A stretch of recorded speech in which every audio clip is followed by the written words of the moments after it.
अस्सलाम वालेकुम। मैं आज के इंटरव्यू के लिए बहुत एक्साइटेड हूँ। Anita, I feel so honoured and so privileged कि जिन शख्सियत से मैं मिल रही हूँ वो आज आ गई हैं, मेरे सामने हैं। I am meeting Farhat Ishtiyaq.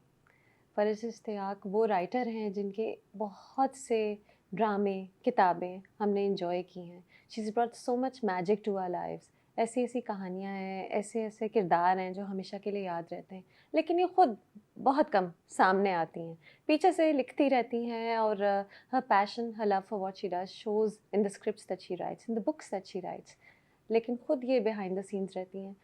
आज मेरा बहुत ऑनर है कि ये बिहाइंड द सीन्स से थोड़ा इन द सीन आ गई हैं। So let's start talking to her. कभी मैं कभी तुम की आखिरी किस्त अभी एयर हुई है, तो ये तो बहुत ही अच्छा टाइम है इनसे बात करने का। Thank you so much. शुक्रिया आपका, थैंक यू सो मच और अस्सलाम वालेकुम। वालेकुम अस्सलाम।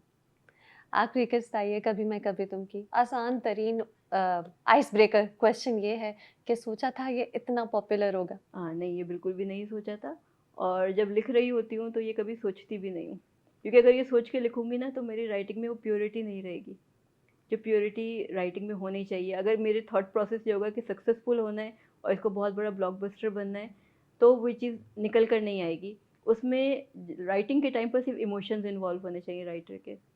हाँ, जब once you are done with your writing, उसके बाद फिर सोचना शुरू करते हैं ये हिट हो जाए, अच्छा बन जाए। लिखते टाइम सिर्फ ये होता है कि हाँ, आपको अल्लाह ने जो कलम की एक ताकत दी है उसका आपने हक अदा करना है, ईमानदारी से लिखना है। लेकिन ये देखें, आप इंसान हैं और इंसान खुद ब खुद प्रेशर में आ जाता है। ज़ाहिर है जब इतने सारे आपके हिट हो जाते हैं, सुपर हिट, दुनिया आपकी तारीफ़ कर रही है, दुनिया कह रही है हम आपके फ़ैन हैं, हम आपके ड्रामे देखते हैं, आपकी किताबें पढ़ते हैं, तो एक प्रेशर तो आ जाता है कि अब अगला भी हिट हो, मेरा अगला भी हिट हो। कभी आपने उस प्रेशर को अपने सर के ऊपर सवार नहीं होने दिया क्या? अच्छा, राइटिंग के प्रोसेस में नहीं होता ऑनेस्टली आप स्पीकिंग। चाह लाइक ये अपने हाँ, आप को कहती लेकिन हैं कि मैं नहीं, नहीं हाँ, होने मुझे नहीं दूँगी? होना। अच्छा, मैं आपको अच्छा। एक और मज़े की बात बताती हूँ इससे रिलेटेड। राइटिंग के प्रोसेस में ये बिल्कुल मिलता है, लेकिन जब राइटिंग डन हो जाती है ना और आपको पता है अब शूट पर है, अब ऑन एयर होने वाला है, फिर वो प्रेशर पूरा आ जाता है। वो प्रेशर इस बात का आ जाता है, उस वक़्त आ जाता है कि अब आपको जो पीछे आपने काम किया था, योर प्रीवियस वर्क, वो और अब ये कंपेयर किया जाएगा। आपके अब आपका कॉम्पिटिशन आपके ही साथ है। तो वो हाँ। एक टफ सिचुएशन होती है, लेकिन राइटिंग के दौरान नहीं होता, क्योंकि वो कुछ शायद मैंने अपने आप को इस तरह से मैंने ब्रेन को इस तरह से सेट कर लिया है कि राइटिंग को मुझे अपनी उस टाइम पे मेरे पे इन्फ्लुएंस नहीं आना चाहिए कि मुझे हम सफ़र जैसे ही देना है या मुझे उडारी जैसे ही देना है या यकीन के सफ़र जैसे ही देना है। जो कहानी मैं लिख रही हूँ, इस कहानी को खूबसूरत बनना है। हुँ। उस वक्त मेरे जहन में सिर्फ ये होता है। जब ये कभी मैं कभी तुम के टीजर्स रिलीज हो रहे थे, उस टाइम पर मैं हज करने के लिए गई हुई थी जून के महीने में, और बड़ी हंसने की बात है, लेकिन मैंने हज पर इसकी सक्सेस की भी दुआ की थी, क्योंकि 5 इयर्स के बाद मेरी कोई चीज़ ऑन एयर थी। तो एक डेफिनेटली प्रेशर था कि जो मेरे बहुत चाहने वाले हैं उनकी बहुत सारी एक्सपेक्टेशंस हैं मेरे साथ, कि मेरा काम है तो उसकी ये क्वालिटी होनी चाहिए, ये स्टैंडर्ड होना चाहिए और उसको ऐसा जाना चाहिए। तो वो था कि मैं डिसअपॉइंट ना करूँ जो लोग मुझे चाहते हैं उनको। तो मैंने हज तक पे भी इसके लिए दुआ करके आई थी। दुआ पूरी हो दुआ पूरी हो गई। गई। 5 साल के बाद। 5 साल के बाद। और ये इसलिए क्योंकि आप वो नेटफ्लिक्स मैं स्क्रिप्ट में नेटफ्लिक्स बिज़ी में थीं। बिज़ी थी 5 इयर्स। लोगों को लग रहा था शायद मैं नहीं हूँ या मैं काम नहीं कर रही या काम करना छोड़ दिया, लेकिन इन 5 इयर्स में मैं काम कर रही थी और बहुत ज़्यादा काम कर रही थी, क्योंकि नेटफ्लिक्स एक ह्यूज प्रोजेक्ट है। तो उसके अंदर और वो डिफ़िकल्ट कहानी है बहुत ज़्यादा। उसमें बहुत सारे टाइमलाइन्स हैं और बहुत सारा कुछ ऐसा है कि वो इतना ही टाइम चाहिए था उसकी राइटिंग के लिए। तो फॉर हुँ। 5 इयर्स मैं नेटफ्लिक्स में बिज़ी थी, इसलिए मैं कहीं नज़र नहीं आई थी, मेरा काम नज़र नहीं आ रहा था। और कभी मैं कभी तुम, फिर उसके बाद आपने लिखा। बिल्कुल। इसे लिखने में कितना टाइम लगा? अच्छा, इसके मुझे ऑलमोस्ट 1 ईयर, मैंने अप्रैल 2022 में स्टार्ट किया था और रमज़ान थे। अप्रैल 2022 रमज़ान और अप्रैल 2023 रमज़ान एंड हुआ है। रमज़ान में स्टार्ट हुआ था, रमज़ान में एंड हुआ, थोड़ी-सी रमज़ान की बरकतें भी आ गईं। एक पूरा साल। पूरा 1 साल।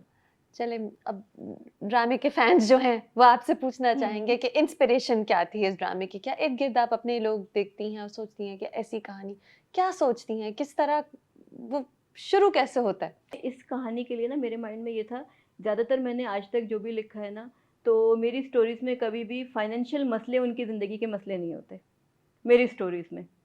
ठीक है? हाँ। मतलब वो वेल सेटल्ड लोग होते हैं, अपर मिडल क्लास या अपर क्लास के लोग होते हैं, उनकी हुँ। ज़िंदगियों में पैसा मसला नहीं होता। फॉर द फर्स्ट टाइम मैं एक ऐसी कहानी को टच करना चाहती थी जिसके अंदर फाइनेंशियल मसले बहुत बड़े मसले हों उनकी लाइफ़ के, मिडल क्लास की कहानी लिखना चाहती थी, जो मैंने कभी टच नहीं किया था इस सब्जेक्ट को। या तो मैंने रिहाई और उडारी में मैं बिल्कुल ही लोअर क्लास पे चली गई थी। एग्ज़ैक्टली जो मिडल क्लास जो कि हमारी मेजॉरिटी है हमारे मुल्क की, उनके ऊपर मैंने कभी भी काम नहीं किया था। तो मेरा दिल था कि मैं एक मिडिल क्लास के ऊपर कहानी लिखूं, जिसमें मिडिल क्लास के जो मसले हैं, उनकी जो एवरीडे लाइफ होती है उसमें वो क्या क्या चीज़ें फेस करते हैं, क्या उनका थॉट प्रोसेस क्या हो जाएगा, क्योंकि उनकी ज़िंदगी में पैसा बहुत मैटर करता है। और वो हम्म। उनका उनके जिंदगी मतलब वो सैलरीज के ऊपर डिपेंडेंट लोग होते हैं, उनके पास कोई बड़े बड़े असासे नहीं होते। तो उनकी लाइफ कैसे होगी, और उसकी वजह से उनके जो उनकी थॉट प्रोसेस और उनकी जो बहुत सारी जो ज़िंदगी में अपनी चीज़ें करते हैं, वो पैसों से जुड़ी हुई होती है उनकी वो बहुत सारी चीज़ें। फॉर एग्जांपल शगुफ्ता जो वालदा का कैरेक्टर था, क्योंकि उनका वो बेटा ज़्यादा अर्न करता था, तो इस वजह से उस बेटे को प्रेफ़रेंस थी, और उस वजह से जो उनके घर में उनकी पूरी फैमिली में इतने सारे प्रॉब्लम्स जो अल्टीमेटली पैदा होने शुरू हो गए वो, तो उसका जो पूरी जड़ थी उस प्रॉब्लम की वो यही थी, जो पैसे का मसला था। जी बिल्कुल। वरना ऐसा नहीं था कि वो अपने दूसरे बेटे को प्यार नहीं करती, कोई भी माँ ऐसी नहीं हो सकती, प्यार तो वो सब बच्चों से करती है। लेकिन क्योंकि वो बच्चा ज़्यादा अर्न ज़्यादा कर रहा है, वो सक्सेसफुल ज़्यादा है, तो माँ के वोट ज़्यादा उस बच्चे की तरफ है। हाँ, और क्योंकि उन्होंने अपनी ज़िंदगी में पैसे जोड़-जोड़ के गुज़ारी जोड़-जोड़ थी, के तो मियाँ खुद उनके ब एक खुद मियाँ एक सैलरीड बंदा था ना, हाँ। सैलरीड बंदा था, तो उन्होंने पूरी ज़िंदगी जोड़-तोड़ में गुज़ारी है, कमेटियाँ डाल के, पैसे जोड़-जोड़ के। अब उनकी ज़िंदगी में पहली दफ़ा एक पैसे की तरफ से उन्होंने एक इत्मीनान देखा है कि हाँ, भई मेरा बेटा अच्छा अर्न कर रहा है। पहली दफ़ा मैं खुल के अपनी मर्ज़ी से खर्च कर सकती हूँ। तो इसलिए उनकी पूरी पर्सनैलिटी हाँ, पैसे की वजह बिल्कुल, से चेंज हो गई, बिल्कुल, मुख्तलिफ बिल्कुल, दोनों बेटों की तरफ चेंज हो बिल्कुल। गई। अच्छा। अच्छा, और ये कैरेक्टर्स मैंने इस तरह बनाए थे हाँ। कि मतलब मैंने एक फैमिली बनाई ना कि इफ्तिखार साहब हैं, शगुफ्ता हैं, उनके 2 बेटे हैं और 1 बेटी है। तो मैंने शगुफ्ता थोड़ी एक उनके मतलब वो बुरी खातून नहीं थी, लेकिन वो पैसे को इम्पोर्टेंस देती थी। थोड़ा-सा उनके अंदर ग्रीड ग्रीड थी पैसे की। तो शगुफ्ता ऐसी थी, तो माँ जैसा बेटा था अदील। इफ्तिखार साहब एक ज़रा वैल्यूज़ को इम्पोर्टेंस देने वाले, एक अच्छे दिल के आदमी, उन जैसा था मुस्तफ़ा और सिद्रा। क्योंकि कुछ हुँ। पेरेंट्स की बातें, कुछ एक बच्चा ले लेता है, कुछ दूसरा बच्चा ले लेता तो है। ये आपने सोचा। मैंने इस तरह सोचा था। लेकिन ये आपने खुद ही सोचा, या हाँ, आपने इर्द-गिर्द कोई फैमिली देखी, कुछ देखा और सोचा कि मैंने इससे मैं बहुत देखा कनेक्ट है, करूँगी? मैंने बहुत देखा है, मेरी ऐसी बहुत ऑब्जर्वेशन है, जहाँ गलत पेरेंटिंग की वजह से उनके घरों में इस तरह के मसले आते हैं, आप किसी एक बच्चे को ज़्यादा प्रेफरेंस दे देते हो, इवन यहाँ तक भी कि आफ्टर मैरिज जब आपके बच्चों की शादियाँ हो गई होती हैं, तो जो बेटा अच्छा कमा रहा होता है उसकी बीवी को आप ज़्यादा इंपॉर्टेंस देते हो, उसके बच्चों को ज़्यादा इंपॉर्टेंस देते हो। जो बेटा कम अर्न कर रहा है उसकी बीवी को भी वो वैल्यू नहीं देती, उसके साथ मेड जैसा बिहेवियर आप रख रहे होते हो, और उसको कहीं अप्रिसिएशन नहीं मिलती उस सारे कामों की। हाँ, और ये इवन वो जो आपके जो ग्रैंड किड्स होते हैं, जो बच्चे होते हैं, पोती-पोता, उनके साथ भी आपका डिफरेंट आपका बिहेवियर होता है, और वो आपका फ़ील होता है कि आप इसको ज़्यादा प्रेफ़रेंस दे रहे हो और आप उसके साथ एक आपका बुरा बिहेवियर है। एक्चुअली आप ये बोल रही हो, मैं सोच रही हूँ मैंने भी देखा है। और ये हम मैंने सब बहुत ने देखा, देखा है। बहुत ज़्यादा ये देखा है। आम है। हाँ। और ये इस ड्रामे की खूबसूरती का हिस्सा था कि ये हुँ, वो कहानियाँ थीं, वो लोग थे जो हमने अपने इर्द-गिर्द देखे हाँ, हैं या किसी का सुना है। ये ऐसी कोई अनोखी बात नहीं थी, हमने अपने इर्द-गिर्द ये तकलीफ़ें देखी हुई हैं। तो ये सब वी बिल्कुल, सॉ इट। तो बिल्कुल ऐसे ही। अच्छा, लेकिन अभी आखिरी किस्म में जो इफ्तिखार साहब कहते हैं कि मैंने अदील को बेहतर चीज़ें दी, मुस्तफ़ा को कम अच्छी चीज़ें दी। क्या आपने इसलिए कहा ये पार्ट डाला कि आप दिखाना चाहते थे कि सिर्फ़ माँ की परवरिश की प्रॉब्लम नहीं थी, बाप के भी फ़ॉल्ट्स बिल्कुल, होती? बिल्कुल, बिल्कुल ऐसा ही है, क्योंकि देखिए अकेली माँ रिस्पॉन्सिबल नहीं हो सकती। अदील रातों-रात तो ऐसा नहीं बना होगा ना। बचपन से ही बिहेवियर में मतलब जो ट्रीटमेंट में माँ-बाप के फ़र्क था, बचपन में इसलिए था क्योंकि अदील ज़्यादा अच्छा, मुस्तफ़ा भी इंटेलिजेंट था, लेकिन वो डिफरेंट तरीके से इंटेलिजेंट था, और माँ-बाप में वो एबिलिटी नहीं थी कि वो ये बात जज कर सकते कि ये बेटा मेरा किताबें तो नहीं पढ़ता, ये किताबों वाला इंटेलिजेंट नहीं है, लेकिन ये डिफरेंट तरीके से इंटेलिजेंट है। तो उन्होंने उसको ये तो निकम्मा है, नाकारा है, ये तो लूज़र है, तो उसमें बाप भी रिस्पॉन्सिबल है। बड़े होने के बाद जो किया उधर तो माँ रिस्पॉन्सिबल है, लेकिन बचपन से वो बाप की भी बैड पेरेंटिंग थी।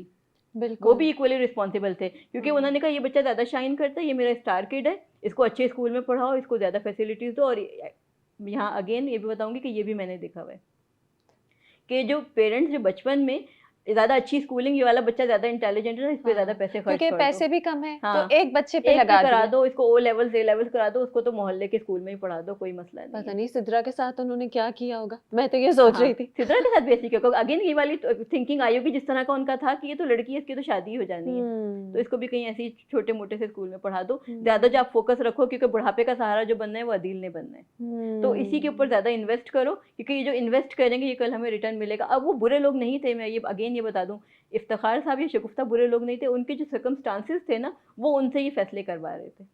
क्योंकि वो जो मैंने कहा ना, पैसा उनकी ज़िंदगी का सबसे बड़ा मसला पैसा था। तो वो अपना फ्यूचर जब सोच रहे हैं, तो वो देख रहे हैं कि फ्यूचर हम जोड़ें किस बच्चे के साथ। हाँ।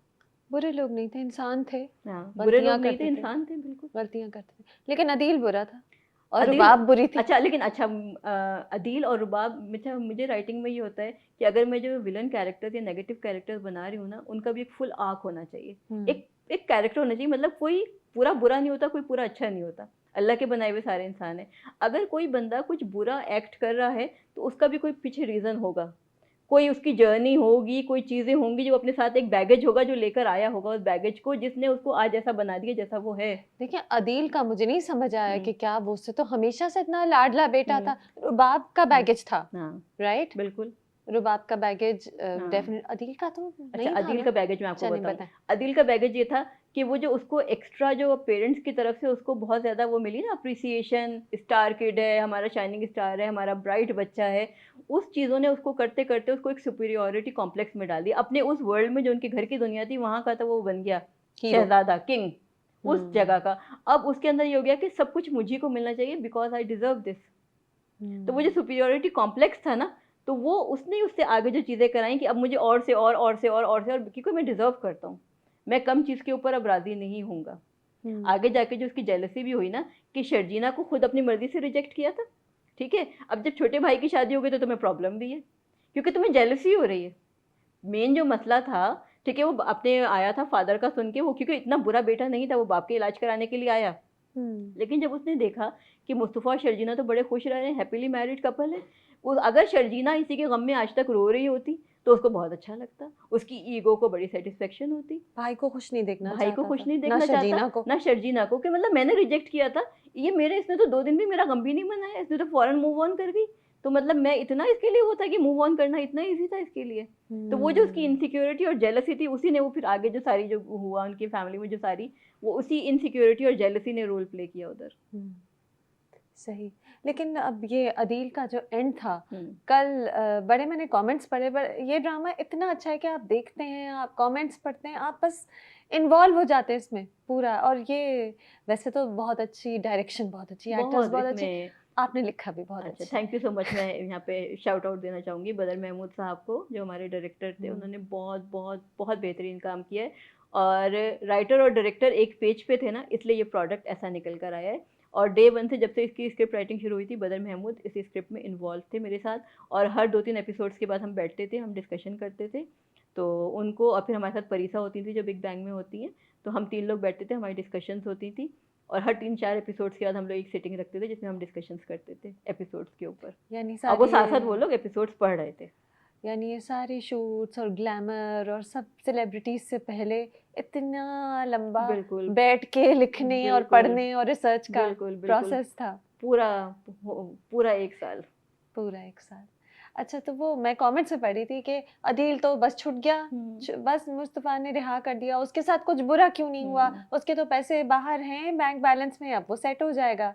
तो लोग बड़ा नाराज़ थे कि अदील को हुँ। हैप्पी एंडिंग कैसे मिल गई? नहीं, अदिल को कोई हैप्पी एंडिंग नहीं मिली। नहीं मिली। हाँ, बिल्कुल यहाँ पे मैं व्यूअर्स को बिल्कुल क्लियर करना चाहूँगी क्योंकि अगेन मैं अपनी जो भी मेरी स्क्रिप्ट्स होती हैं, जो भी मेरे कैरेक्टर्स होते हैं, उनके ऊपर मेरी बहुत फुल रिसर्च होती है। और यहाँ पे मैं ज़िक्र करना चाहूँगी, मेरे कज़न हैं और मेरे बेस्ट फ्रेंड भी हैं सिकंदर हसन, जिन्होंने पाकिस्तान की तमाम बड़ी एजेंसीज़ में उन्होंने जॉब किया हुआ है। हुँ। तो उनके साथ मैंने बैठ के अदील का जो पूरा धोखा है बिज़नेस का और अदील आखिर में पकड़ा कैसे जाएगा, वो सारा बैठ के पूरा फुल प्रॉपर रिसर्च हुआ था। क्योंकि एक लड़का जो इतना मक्कार है और इतना शार्प, इतना इंटेलिजेंट है, उसको पकड़ना, पहले तो वो पकड़ा कैसे जाएगा? उसके बाद जो लड़की उसको पकड़ रही है, वो भी बहुत इंटेलिजेंट है। वो क्या करेगी? वो क्या गेम खेलेगी? क्योंकि उसने तो कहीं कोई लूज़ एंड छोड़ा ही नहीं है अदील ने। आप उसको नहीं। पेपर वर्क में आप कहीं नहीं निकाल सकते उसकी कि इसने ये बेईमानियाँ की हैं, उस पे तो आप पकड़ ही नहीं सकते। हुँ। तो उसने उसके ऊपर एक झूठा केस बनाया कि ये इल्लीगल जो बैन हुए हुए केमिकल्स हैं, वो ये इम्पोर्ट कराता रहा है और उसके ऊपर उसने फिर वो कस्टम इंटेलिजेंस आई और ये पूरा मेरा पूरा फुल रिसर्च वर्क था कि कस्टम इंटेलिजेंस कैसे आती है, कैसे पकड़ने आती है। वो कोई आम पुलिस वालों की तरह नहीं आएँगे कि आ गए हथकड़ी लगा दो, अबे चल ये वो और एक बदतमीज़ी का माहौल बन रहा है, ऐसा कुछ नहीं। तो बड़े डिग्निफाइड वे में, बड़े एक तमीज़ से आके आपसे वो बात करते हैं कि आपके खिलाफ़ ये हमारे पास एलिगेशंस हैं, आप कोई मेडिसिन्स लेते हैं तो वो ले लीजिए और आपको हमारे साथ चलना होगा और आपने अपने बारे में जो भी सफाई देनी है वो आप जाके दें। कहीं पे उसमें कोई बदतमीज़ी नहीं होती, वो सिविल ड्रेस में होते हैं, बड़े हाईली क्वालिफाइड, डिग्निफाइड उनका पूरा तरीका होता है।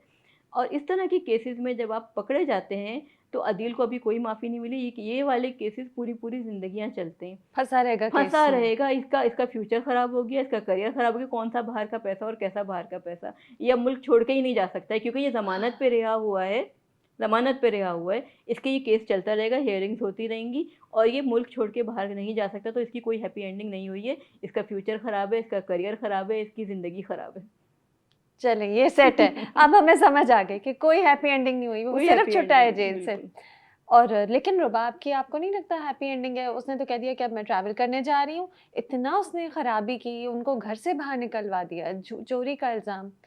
उसको अच्छा देखिए, थोड़ा और नहीं रुबाब की भी करना कोई चाहिए हैप्पी था? एंडिंग नहीं हुई। रुबाब बेसिकली एक नेगेटिव कैरेक्टर था, और जैसे मैंने कहा ना कि मुझे अच्छा ये लगता है कि जो मेरे नेगेटिव कैरेक्टर्स हैं ना, उनका भी फुल आर्क हो, पूरा एक बैगेज। कैरेक्टर हो, एक बैगेज हो, कि the way they are acting पता होना चाहिए कि पीछे से क्या था इस कैरेक्टर के साथ, तो ये ऐसे एक्ट कर रहा है। तो रुबाब का डेफिनेटली एक डिफ़िकल्ट चाइल्डहुड था, एक पूरा ट्रॉमा के साथ वो बड़ी हुई, पेरेंट्स के, उसका डिवोर्स हो गया, और उससे पहले भी डेफिनेटली डिवोर्स ऐसा तो नहीं होगा, पहले झगड़े होते होंगे घर में माँ बाप के। उसके बाद पैसा बहुत था, लेकिन उसको पेरेंट्स का प्यार नहीं मिला, ठीक है। वो अपने अंदर एक इनसिक्योरिटी लेके बड़ी हुई। बाप ने अलग शादी कर ली, माँ ने अलग, वो अबैंडन हो गई, उसको अबैंडन करके उसको अलग कर दिया, क्योंकि बाप की सेकंड वाइफ के साथ इसकी नहीं बनी, माँ के सेकंड हस्बैंड के साथ इसकी नहीं बनी। तो ये इस तरह की इनसिक्योरिटीज़ और जेलसी और ये सारी चीज़ें लेके ये लड़की, अगर आपको शुरू के एपिसोड में याद हो तो इसको ये तक भी दिखाया कि मेडिसिन लेती है, जी। ठीक है। जब इसको ज़्यादा एंजाइटी होती है, इसको डिप्रेशन होने लगता है, जल्दी जल्दी मेडिसिन लेती है। तो उसका पूरा एक डिसऑर्डर था उसके अंदर जो चल रहा था, ठीक है। वो एक ट्रॉमेटिक चीज़ लेके वो थी। अब उसके बाद वो जो लोगों के साथ, क्योंकि वो कंट्रोल फ्रीक भी थी, तो वो जो उसका बैगेज है, वो उसकी इनसिक्योरिटी अंदर, उन इनसिक्योरिटी को अपने अंदर छुपाती है। वो लोगों के ऊपर वो चीज़ जाहिर नहीं होने देती कि मैं अंदर से इनसिक्योर हूँ या मैं जेलस हूँ, इसलिए मैं ऐसे कर रही हूँ। वो लोगों को उनकी डोमिनेट करती है, अपने पैसों से लोगों को वो इन्फ्लुएंस करती है, कंट्रोल फ्रीक है। अदील क्योंकि उसको लगा एक ट्रॉफी हस्बैंड है, ठीक है, बड़ा हैंडसम है, गुड लुकिंग है, मुझे अच्छा लगता है ये लड़का। तो वो एक बड़े इनसेंसिटिव होके उसने एक लड़की जिसकी उससे शादी होने वाली थी, कि अदील को मैं यहाँ कोई डिफेंड नहीं करी, अदील तो बुरा था ही तो था, लेकिन तुमने कैसे उससे शादी कर ली? हाँ, तुम्हारी भी तो जिम्मेदारी तुम्हारी भी थी। तो जिम्मेदारी थी ना, कि एक दूसरी लड़की की तुम जिंदगी खराब करी हो। तुम्हें पता है कि वो शादी करने जा रहा है और उसने अपनी शादी तोड़ दी है, और तुम इतनी इंटेलिजेंट हो, तुम्हें ये भी समझ में आ रहा है कि तुम्हें तो ये अच्छा लगता है, गुड लुकिंग है, हैंडसम है, लेकिन ये मे भी तुम्हारे पैसे की वजह से तुम्हारे पास आ रहे हैं, लेकिन तुम्हें क्योंकि ये पसंद है तो ओके, इट्स फाइन, बिल्कुल। ठीक है ना। उसके बाद जब अदील अपने पेरेंट्स के, अपने फादर के इलाज के लिए चला जाता है, कि पीछे पीछे आती है उसके। क्यों आती है? इनसिक्योरिटी। क्योंकि इसको जेलसी है, इनसिक्योरिटी है शर्जीना से, उसकी एक्स फियांसे से। अच्छा, इसके अंदर की इनसिक्योरिटी क्या है कि वो बहुत प्यारी है, ठीक है। उसको देख भी लिया उसने रेस्टोरेंट में कि प्यारी लड़की है, और इसने देखा कि अदील डिस्टर्ब हुआ था अपने भाई के साथ उसको देख के। तो अब इसको ये हो गया कि मतलब अदील के दिल में कहीं ना कहीं एक वो आ रहा है शर्जीना के लिए। तो इसकी इनसिक्योरिटी इसको उस घर में लेकर आई है। ये कोई सास ससुर की मोहब्बत में नहीं आई, नहीं इसको उनसे कोई मोहब्बत नहीं है। वो तो जब माँ फ़ोन करके कहती है, ये तो उनको फ़ोन ही पे कह देती कि मुझे आवाज़ नहीं आ रही, फ़ोन बंद कर देती है। तो ये पीछे आई है उस घर में क्योंकि इसको शर्जीना से प्रॉब्लम है। और ये फिर आके जो भी जो एक्टिविटीज़ अपनी करती है, खाने की टेबल पर पैसे देना, उसको कंटिन्यूसली कोशिश करती है उसको डिग्रेड करने की, शर्जीना को इंसल्ट करने की कोशिश करती है, और मुस्तफ़ा को इंसल्ट करने की कोशिश करती है, और अपने पैसे की बेसिस के ऊपर वो पूरे घर को अपने, कि सब मेरे पीछे पीछे चलेंगे, ये हाँ, सारे छोटे बिल्कुल। छोटे बोने हैं मेरे सामने, और मैं इनके ऊपर, इनको मैंने लीड करना है इस पूरी हाँ। फैमिली को, और जो मैं कहूँगी वो होगा। सास तो उसे नजर ही आ गई कि वो मेरे पैसे के ऊपर मेरे पीछे हैं। तो इस लिहाज से ठीक है, यहाँ पे रुबाब का ये पूरे कैरेक्टर की उसकी एक्सप्लेनेशन ये हो गई कि उसका ये जी, जी। बैगेज ये था इस तरह जी, से ना, बिल्कुल। ठीक है ना। इनसिक्योर है, वो जेलस है, कंट्रोल कंट्रोल फ्रीक फ्रीक है। है। अच्छा, बिल्कुल। अब उसके बाद इसके साथ ये सारा कुछ हो गया, फिर ये जो चोरी का इल्ज़ाम लगाती है, क्योंकि शर्जीना और मुस्तफ़ा के साथ जो एक इनकी एक पूरा जो इनके लड़ाई घर में चल रही लड़ाई है। जी, होती है, जी। और जो शर्जीना इसको बातें बोल देती है, क्योंकि कहीं ना कहीं वो ट्रिगर तो हुआ सच होता है ना, होता है, लगा होता है, कहीं सच ना बोल कहीं दिया तो था ना सच होता उसने, है। अदील को भी ट्रिगर करता है, रुबाब को ट्रिगर भी। कर गया वो हाँ। सब। तो अब वो उससे बर्दाश्त नहीं हुआ, फिर उसके बाद उसके घर जाकर जो बनाया, क्योंकि मैंने कहा ना उसका एक है डिसऑर्डर, जो उसको जी, जी, जो एंजाइटी, वो उसको सिर्फ पैनिक अटैक हो रहा है, उसको हाँ। एंजाइटी हो रही है, वो उसको पूरा एक वो बना है। उसके बाद उसको ये कि अब तो मैं तुम्हें छोड़ूंगी नहीं, और जो उसने फिर वो चोरी का इल्ज़ाम लगाया, उनको हाँ। निकाला। और देखिए, अगर आप गौर करें, जब इनको निकालती है घर से, क्योंकि इसका शी इज डन, जो उसने करना था वो कर लिया, शर्जीना को निकालना था यहाँ से, और वो फिर हो वो गया, चली वो जाती है। चली जाती है, क्योंकि अब उसको सास ससुर से उसे कोई मोहब्बत नहीं है, उसे कोई लेना देना नहीं, वो चली गई है आराम से, ठीक है बिल्कुल, ना, वो चली जाती है। चली जाती है। अच्छा, अब ये सारा कुछ हो गया, फिर वो बाप के पास चले गई पीछे में यहाँ, क्योंकि वो थी नहीं, उसकी एब्सेंस में अदील को और खुल के खेलने का मौका मिल गया, चाहे वो बिजनेस में धोखा हो, चाहे वो उनकी अफेयर्स हो, ठीक है। अब क्योंकि जाहिर है पैसा आता है, तो साथ में आपको ये सारी चीज़ें भी आनी शुरू हो जाती हैं। और क्योंकि अदील के साथ मसला ये था, अदील दूसरी लड़कियों की तरफ क्यों अट्रैक्ट हो रहा था, नताशा या किसी और की तरफ, क्योंकि रुबाब से उसको लगता था रुबाब उसके ऊपर से आके बात कर रही होती थी, उसको बिल्कुल डोमिनेट कर रही होती थी। बिल्कुल हाँ और रुबाब तो एक सेकंड में उसको इंसल्ट करके उसको उसकी जगह दिखा दिया करती थी। अब दूसरी नताशा हो गई या दूसरी लड़कियां हो गई, वो तो फिर उसको अप्रिशिएट करती थी। उसकी ईगो बड़ी हो जाती थी, उसको लगता था हाँ आई एम समथिंग। हाँ बिल्कुल बिल्कुल। तो वो हाँ अपना एक वो सेटिस्फेक्शन लेने के लिए, अपनी ईगो की सेटिस्फेक्शन के लिए वो उन लड़कियों की तरफ अट्रैक्ट होता था। बिल्कुल ये बिल्कुल रीजन थी उसकी ना, जी जी कि जी उसकी उसकी उसकी अना को बड़ी सेटिस्फेक्शन होती थी क्योंकि कि उसकी हाँ, अपनी बीवी तो उसे सुना उसकी देती बीवी थी तो ना। उसको सुना देती है, एक सेकंड में हम्म उसको इंसल्ट कर देती है। तो ये हम्म लड़कियां क्योंकि उसकी तारीफें करती हैं, उसकी जी आगे जी पीछे हो रही होती हैं, तो उसको बहुत ही उसको बड़ा मजा आ रहा होता है कि हाँ भाई जबरदस्त हो गया। तो अब ये सारा पीछे में इन्होंने ये कर लिया, ठीक है, अब रुबाब वापस आ गई, रुबाब ने पकड़ लिया। अब हम आपके क्वेश्चन के ऊपर आ जाते हैं, जो आपने क्वेश्चन किया था कि रुबाब की एंडिंग क्या हुई। हाँ कट शॉर्ट हम करते हैं, रुबाब की एंडिंग क्या हुई। अच्छा, रुबाब ने, क्योंकि अब मेरी आदत ये कि मैं कैरेक्टर के दिमाग में जाके लिखती हूँ, ठीक है। अब मैं इसको फेवर नहीं करती कि आपने पब्लिकली, अगर आपको किसी पे गुस्सा है तो आपको उसको पब्लिकली ह्यूमिलिएट करना चाहिए। लेकिन रुबाब जैसी थी, उसका जो कैरेक्टर था उसको यही करना चाहिए था, रुबाब को यही करना चाहिए था, क्योंकि वो ऐसी लड़की नहीं थी जो अकेले बंद कमरे में उसको कन्फ्रंट करेगी। नहीं नहीं वो तो बर्दाश्त ही नहीं कर सकती बिल्कुल ना, बिल्कुल बिल्कुल ठीक है ना। बिजनेस के धोखे में तो शायद वो उसको थोड़ा बहुत बेइज्जत करके माफ कर देती, ये वाली चीज तो माफी के काबिल है ही नहीं। तो रुबाब ने तो पब्लिकली ही ह्यूमिलिएट करना था। तो उसने वो पूरा बर्थडे पार्टी प्लान किया, सब कुछ किया, जिसमें उसने अपने सास ससुर को भी उसने इंसल्ट किया, नताशा को भी इंसल्ट किया, और उसने अदील को भी इंसल्ट किया। ये सारा कुछ हो गया, अदील को उसने ठिकाने लगा दिया, क्योंकि अदील को उसके अंजाम तक पहुंचने के लिए कोई रुबाब जैसी ही होनी चाहिए थी। बिल्कुल रुबाब हाँ ही जैसी कोई हो सकती थी जो अदील को उसकी जगह दिखाती कि क्योंकि भाई अदील साहब, बहुत क्लेवर था। अदील बहुत क्लेवर था ना, इंतहाई वो, और वो बड़ा इविल जीनियस था। हाँ उसको बिल्कुल बड़ी चीजें आती थी करनी, तो उसको उसको जो हैंडल करता या उसको उसकी जगह दिखाता, वो रुबाब जैसी कोई उसी के लेवल की कोई होनी चाहिए थी, इंटेलिजेंट लड़की जो उसको उसकी जगह दिखाती। तो रुबाब ने ये कर दिया। अच्छा, अब अगर हम ये सोचें कि रुबाब का अंजाम क्या हुआ, रुबाब का अंजाम ये हुआ कि जो जो जो उसकी इनसिक्योरिटीज थी, जो उसका ट्रॉमा था पास्ट का, अबैंडन हुई हुई थी, तो एक तो पब्लिकली जब आप किसी को बेइज्जत करते हो तो वो अकेला बेइज्जत नहीं होता, आप भी बेइज्जत होते हो।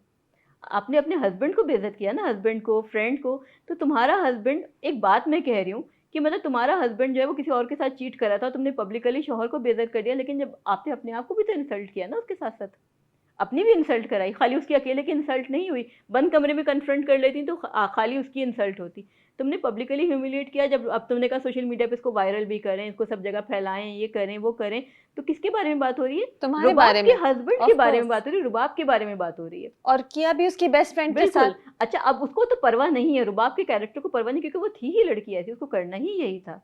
लेकिन अगर अदरवाइज अगर हम दूसरे एंगल से देखें तो उसने अपने आप को भी इंसल्ट किया, करवाया उसने अपने आप को भी, लेकिन उसने परवाह नहीं करी। उसने लार्जर पिक्चर देखी कि मैं इंसल्ट होती हूँ तो हो जाऊं, मुझे इसको तो इसकी जगह दिखानी है, जी जी ठीक है। जी अच्छा, अब उसके बाद जो उसके जो ट्रॉमा थे, जो उसके फियर्स थे, वो सारे फियर्स तो रियल हो गए, वो अकेली रह गई। लेकिन वो बाहर चली वो गई, तो बाहर, ट्रैवलिंग चली देखिए गई। उसका मतलब पैसा नहीं था, ट्रैवलिंग नहीं था, पैसा उसके पास हमेशा से और था। ट्रैवल भी वो करती ट्रैवल भी रहती वो थी। हमेशा से करती थी। उसका क्या था, उसको सच्चा प्यार नहीं मिला था जिंदगी में कभी। उसका बिगेस्ट जो फियर था कि मुझे सच्चा प्यार चाहिए जो मैं अपने पैसे से खरीद सकती हूँ, वो अपने पैसे से सच्चा प्यार नहीं खरीद सकी। तो यही उसकी सबसे बड़ी सजा है कि उसने गलत तरीके से, जब आप रिश्ते हासिल करने की कोशिश करते हो, मोहब्बत हासिल करने की कोशिश करते हो, तो मोहब्बत नहीं पा सकते। तो रुबाब का अंजाम यही है कि उसको सच्चा प्यार नहीं मिला, पैसा देके भी नहीं मिला। अच्छा, आपका एनालिसिस सुन के मुझे समझ आ रहा है क्योंकि मैंने सोचा कि ठीक है, ये सब सही है। मैं चाहती थी रुबाब रोए, एक बार माफ़ी माँग ले, एक बार हाथ जोड़ ले, लेकिन रुबाब की पर्सनैलिटी रुबाब ऐसी थी है, नहीं ना, वो वो रोने करेगी। वाली, वो माफी, वो तो वो आखिरी, वो मरते टाइम तक भी ना अपने आप को कभी नहीं ब्लेम नहीं देगी कि मैंने कुछ गलत किया था। रुबाब का जो कैरेक्टर है, वो हाँ, आखिरी तक अपने आप को डिफेंड करेगी, कहेगी मैंने जो किया जिसका सही किया, मैंने मुस्तफा के साथ भी सही किया, शर्जीना के साथ भी किया, अदील के साथ भी, उसके पेरेंट के साथ वो कितनी इनसेंसिटिव थी। उनको बिल्कुल। रात की वक्त उनने बूढ़े दो एक कपल को घर से निकाल दिया, लेकिन वो ऐसी ही थी, उसको यही करना था। जिस तरह अदील भी आखिरी टाइम तक कहता रहा मेरी बीवी ने मुझे फँसाया, हाँ, वो था ऐसा टेढ़ा ही था, वो था बिल्कुल। ही इविल। अच्छा, और देखिए तो मेरा मानना है कि ठीक है, कोई भी इंसान कंप्लीटली अच्छा या बुरा नहीं होता, अच्छों में भी बुराइयां होती हैं और बुरों में भी कुछ अच्छाइयां होती हैं, लेकिन इंसान की नेचर कभी नहीं बदलती।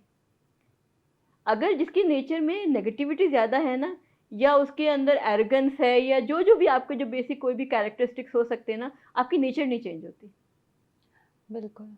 वो आप उन चीज़ों को आप थोड़ा दबा सकते हैं, कम कर सकते हैं, लेकिन वो चीज़ आपके अंदर रहेगी। अगर आपके अंदर इनोसेंस है वो इनोसेंस रहेगा, सच्चाई है सच्चाई रहेगी, जो बेसिक जो हमारे कैरेक्टरिस्टिक्स होते हैं किसी भी इंसान के अंदर, नेचर नहीं इंसान की चेंज हाँ, होती। तो हालाँकि वो जेल चला गया, रो लिया, सब नहीं, कर सब लिया, कर लिया। उसका और उसको नेचर अभी वही भी था। अगर चांस मौका मिलेगा ना, मिले, वो फिर बिल्कुल, यही करेगा, क्योंकि बिल्कुल। उसकी, और अगर मैं ये दिखाऊँगी तो वो रियलिस्टिक नहीं होगा। अगर मैं दिखाऊँगी ना, अदील ने एक दिन माफ़ी माँगी, रोया और वो ठीक हो गया, एक नया साफ-सुथरा एक सुधरा हुआ इंसान बन गया, तो वो रियलिस्टिक नहीं हाँ, होगा। उसकी नेचर में बिल्कुल। है, उसे फिर चांस मिलेगा, वो फिर यही सब कुछ करेगा। हाँ, ट्रू टू रियलिटी तो यही। हाँ, हाँ, अगर आप महज़ कहानी ही लिख रहे हैं तो हाँ, आप कर दें जी कि उसे बिल्कुल वो हाँ, हो जाए, बिल्कुल। चुपचाप हो जाए, शरीफ चुपचाप हो हो गए, जाए, माफ़ियाँ लेकिन माँग असल लिए, हाथ दुनिया जोड़ में लिए, ऐसे नहीं बिल्कुल होता। नहीं होता, इंसान की नेचर कभी नहीं बदलती। हाँ, हाँ। आप with the passage of time आप अपनी बुराइयों को कंट्रोल करने की कोशिश कर सकते हैं, लेकिन आप अपनी नेचर को कंप्लीटली चेंज नहीं कर सकते। इस ड्रामे ने बहुत जगह हमें बहुत खुश किया जब आप जैसे रुबाब ने जब उसे पब्लिकली हुँ। ह्यूमिलिएट किया, जब वो केक मला, क्या पूरी दुनिया ने स्क्रीनशॉट्स लिए और बिल्कुल। कितना खुश हुए, हँसे। इसी तरह हम बहुत बार रोए भी जब हुँ, शर्जीना रोती है, हुँ। हम वाक़ई हमें खुद भी रोना है। क्या लिखते हुए भी ये रोना और हँसना और ये सारे इमोशंस फ़ील होते बहुत हैं? ज़रूरी है राइटर के लिए, क्योंकि मेरा ये होता है, जैसे मैंने कहा ना कि उस वक़्त अभी जब आपने शुरू में मुझसे क्वेश्चन किया था कि अब मैं कितना सोची थी ब्लॉकबस्टर होगा या हिट होगा, मैं ये नहीं सोच रही होती। मैं उस दुनिया, जो एक वर्ल्ड क्रिएट किया है ना मैंने, मैं उस वर्ल्ड में होती हूँ उस वक़्त। उस वक़्त सक्सेस, फेलियर कुछ नहीं सोच रही होती। मैं उन इमोशंस के साथ जुड़ी हुई होती हूँ। शर्जीना मुस्तफ़ा का जो कमरा है ना, मैं उस कमरे में उनके साथ होती हूँ। मैं उन कैरेक्टर्स के साथ-साथ मैं मूव कर रही होती हूँ। वो रो रहे होते हैं तो मैं भी हँस रही होती हूँ। रो रही होती हूँ, वो हँस रहे हैं तो मैं भी हँस रही होती हूँ। यहाँ तक कि मेरी लिखते हुए मेरी आँखों से आँसू बह रहे होते हैं, अगर कोई इमोशनल सीन आया हुआ है, क्योंकि मैं इमोशनली इतनी इन्वॉल्व्ड हुई हुई होती हूँ। और यहाँ तक कि जो मेरा राइटिंग का टाइम होता है ना, उस वक़्त मुझे नहीं पता होता पूरी दुनिया में क्या हो रहा है। मेरे घर में उस वक़्त क्या-क्या नहीं हो जाएगा, मुझे नहीं पता चलेगा अगर मैं उस वक़्त राइटिंग में बिज़ी हूँ, क्योंकि मैं रियलिटी से डिटैच हो गई होती हूँ, मैं उस दुनिया में चली गई होती हूँ। क्या बात है! एक कमरे में बंद इन किरदारों के साथ, बिल्कुल, बड़ा पेनफुल होता है, बड़ा लोनली होता है राइटिंग का प्रोसेस, लेकिन आपको अच्छा लेकिन लगता अच्छा है। भी लगता है। हाँ, यू आर अ जीनियस। क्या थैंक यू। क्या आपने किरदार बना दिए और कितने सिर्फ अभी नहीं, आपकी पूरी जर्नी ऐसे किरदारों की है जो हमें याद रहते हैं, जो थैंक यू। हमारे लिए रियल हो जाते हैं, जिनके बारे में हम फिर बात करते हैं, ये ऐसे क्यों, ये वैसे क्यों, और हम भी रोते हैं, हम भी हँसते हैं। फेवरेट सीन आपका कौन-सा था कभी मैं कभी तुम का? कभी मैं कभी तुम के बहुत सारे सीन्स फेवरेट हैं। मुझे बहुत सारे सीन, मुझे लड़ाई वाला सीन बड़ा अच्छा लगा था, जब शर्जीना और रुबाब की लड़ाई हुई थी, वो हाँ, बड़ा बहुत मज़े का अच्छा था। सीन था। हाँ। तो बड़ा पूरी कास्ट उसके अंदर फुल कास्ट थी, हुँ, और जो चोरी चोरी वाला पूरा जो सीक्वेंस था वो बड़ा मज़े का था। फिर जो बारिश वाला सीन होता है वो बड़ा कितना मज़े का था, खूबसूरत था। जब वो कहती है कि मैं एक दिन तुम्हें फ़ोन करते-करते मर जाऊँगी, तो मेरा फ़ोन नहीं हाँ। उठाओगे। वो सीन मैंने लिखा भी बड़े दिल से था, और शूट भी बड़ा अच्छा हुआ है, और परफ़ॉर्मेंस भी सबकी बड़ी मज़े की है। हुँ, हाँ।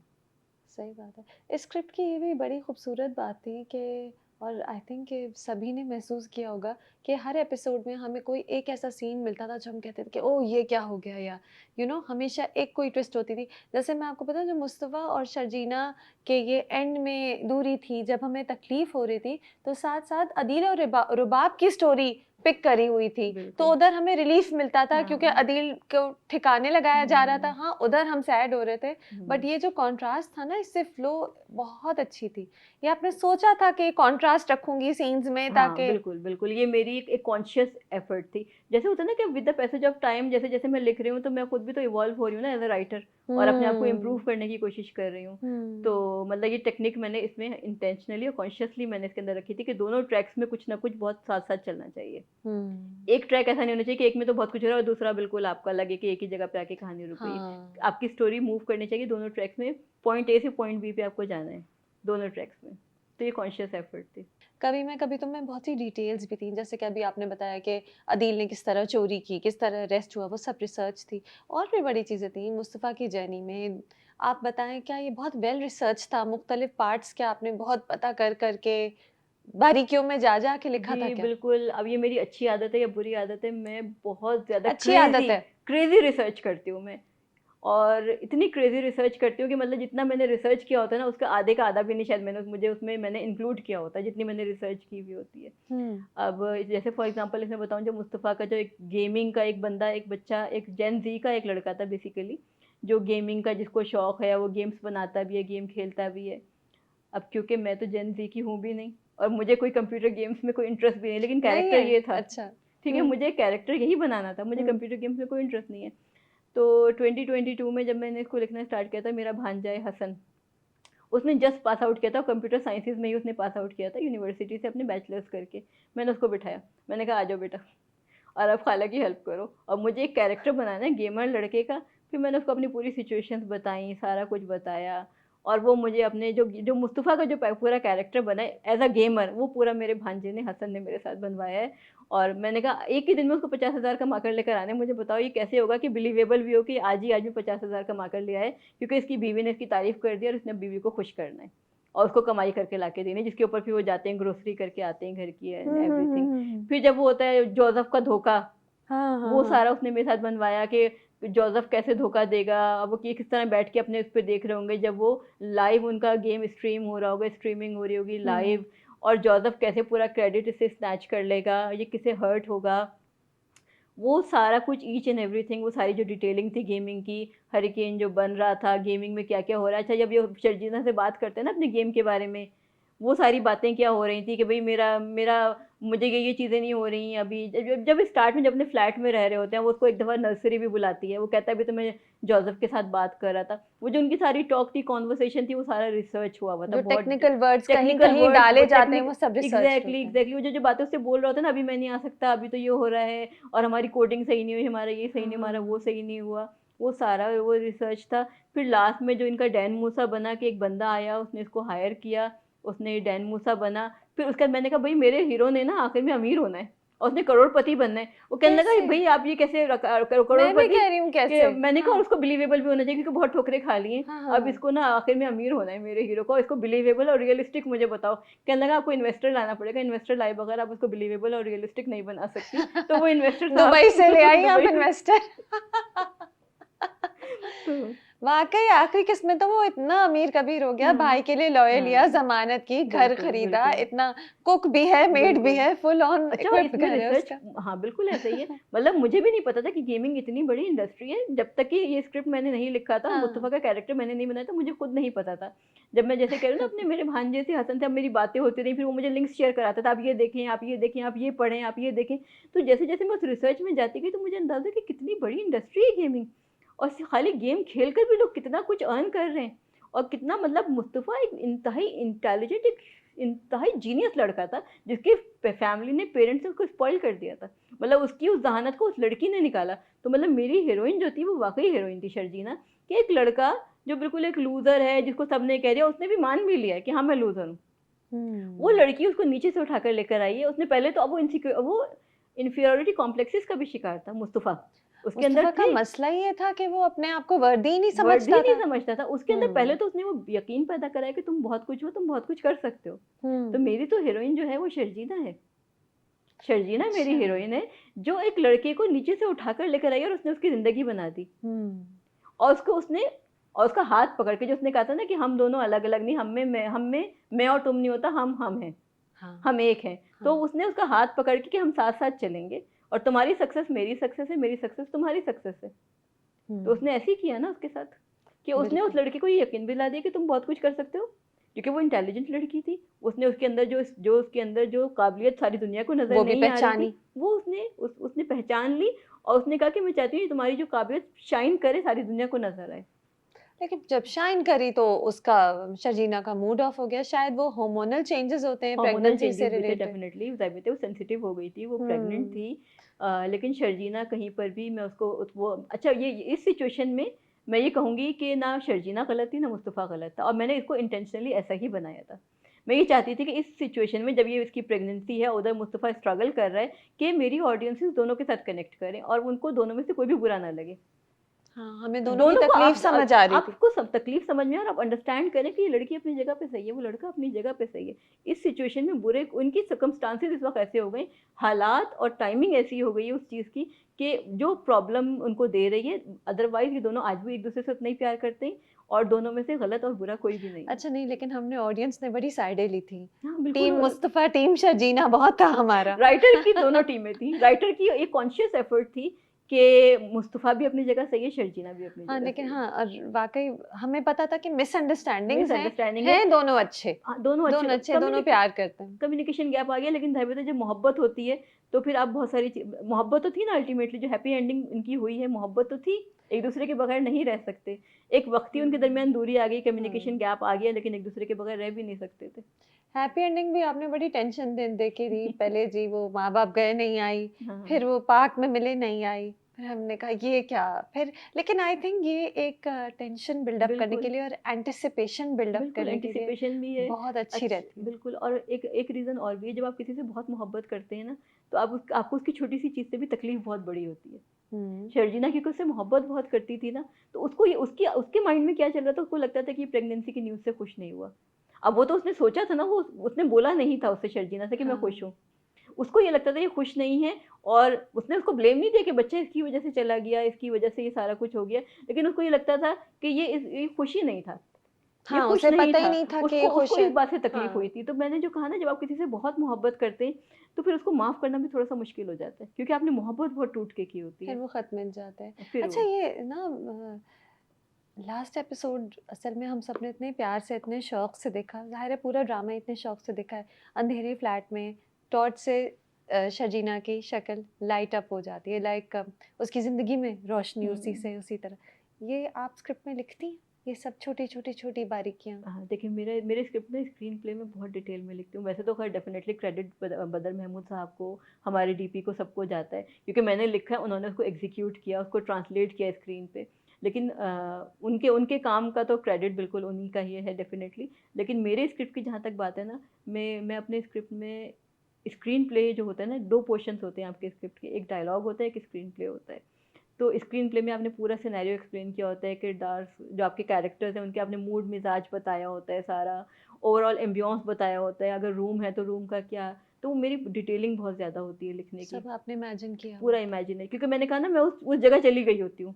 मैं फिर अपनी इस रियलिटी में नहीं होती, मैं उस फिक्शन के अंदर चली गई होती हूँ। तो जब इतना आपके दिमाग में वो एक दुनिया बनी हुई होती है, जब टीवी पे देखती हैं, तो क्या जो दिमाग में था और जो टीवी पे दुनिया बनी है, उसमें इख्तिलाफ़ होता है कभी-कभी?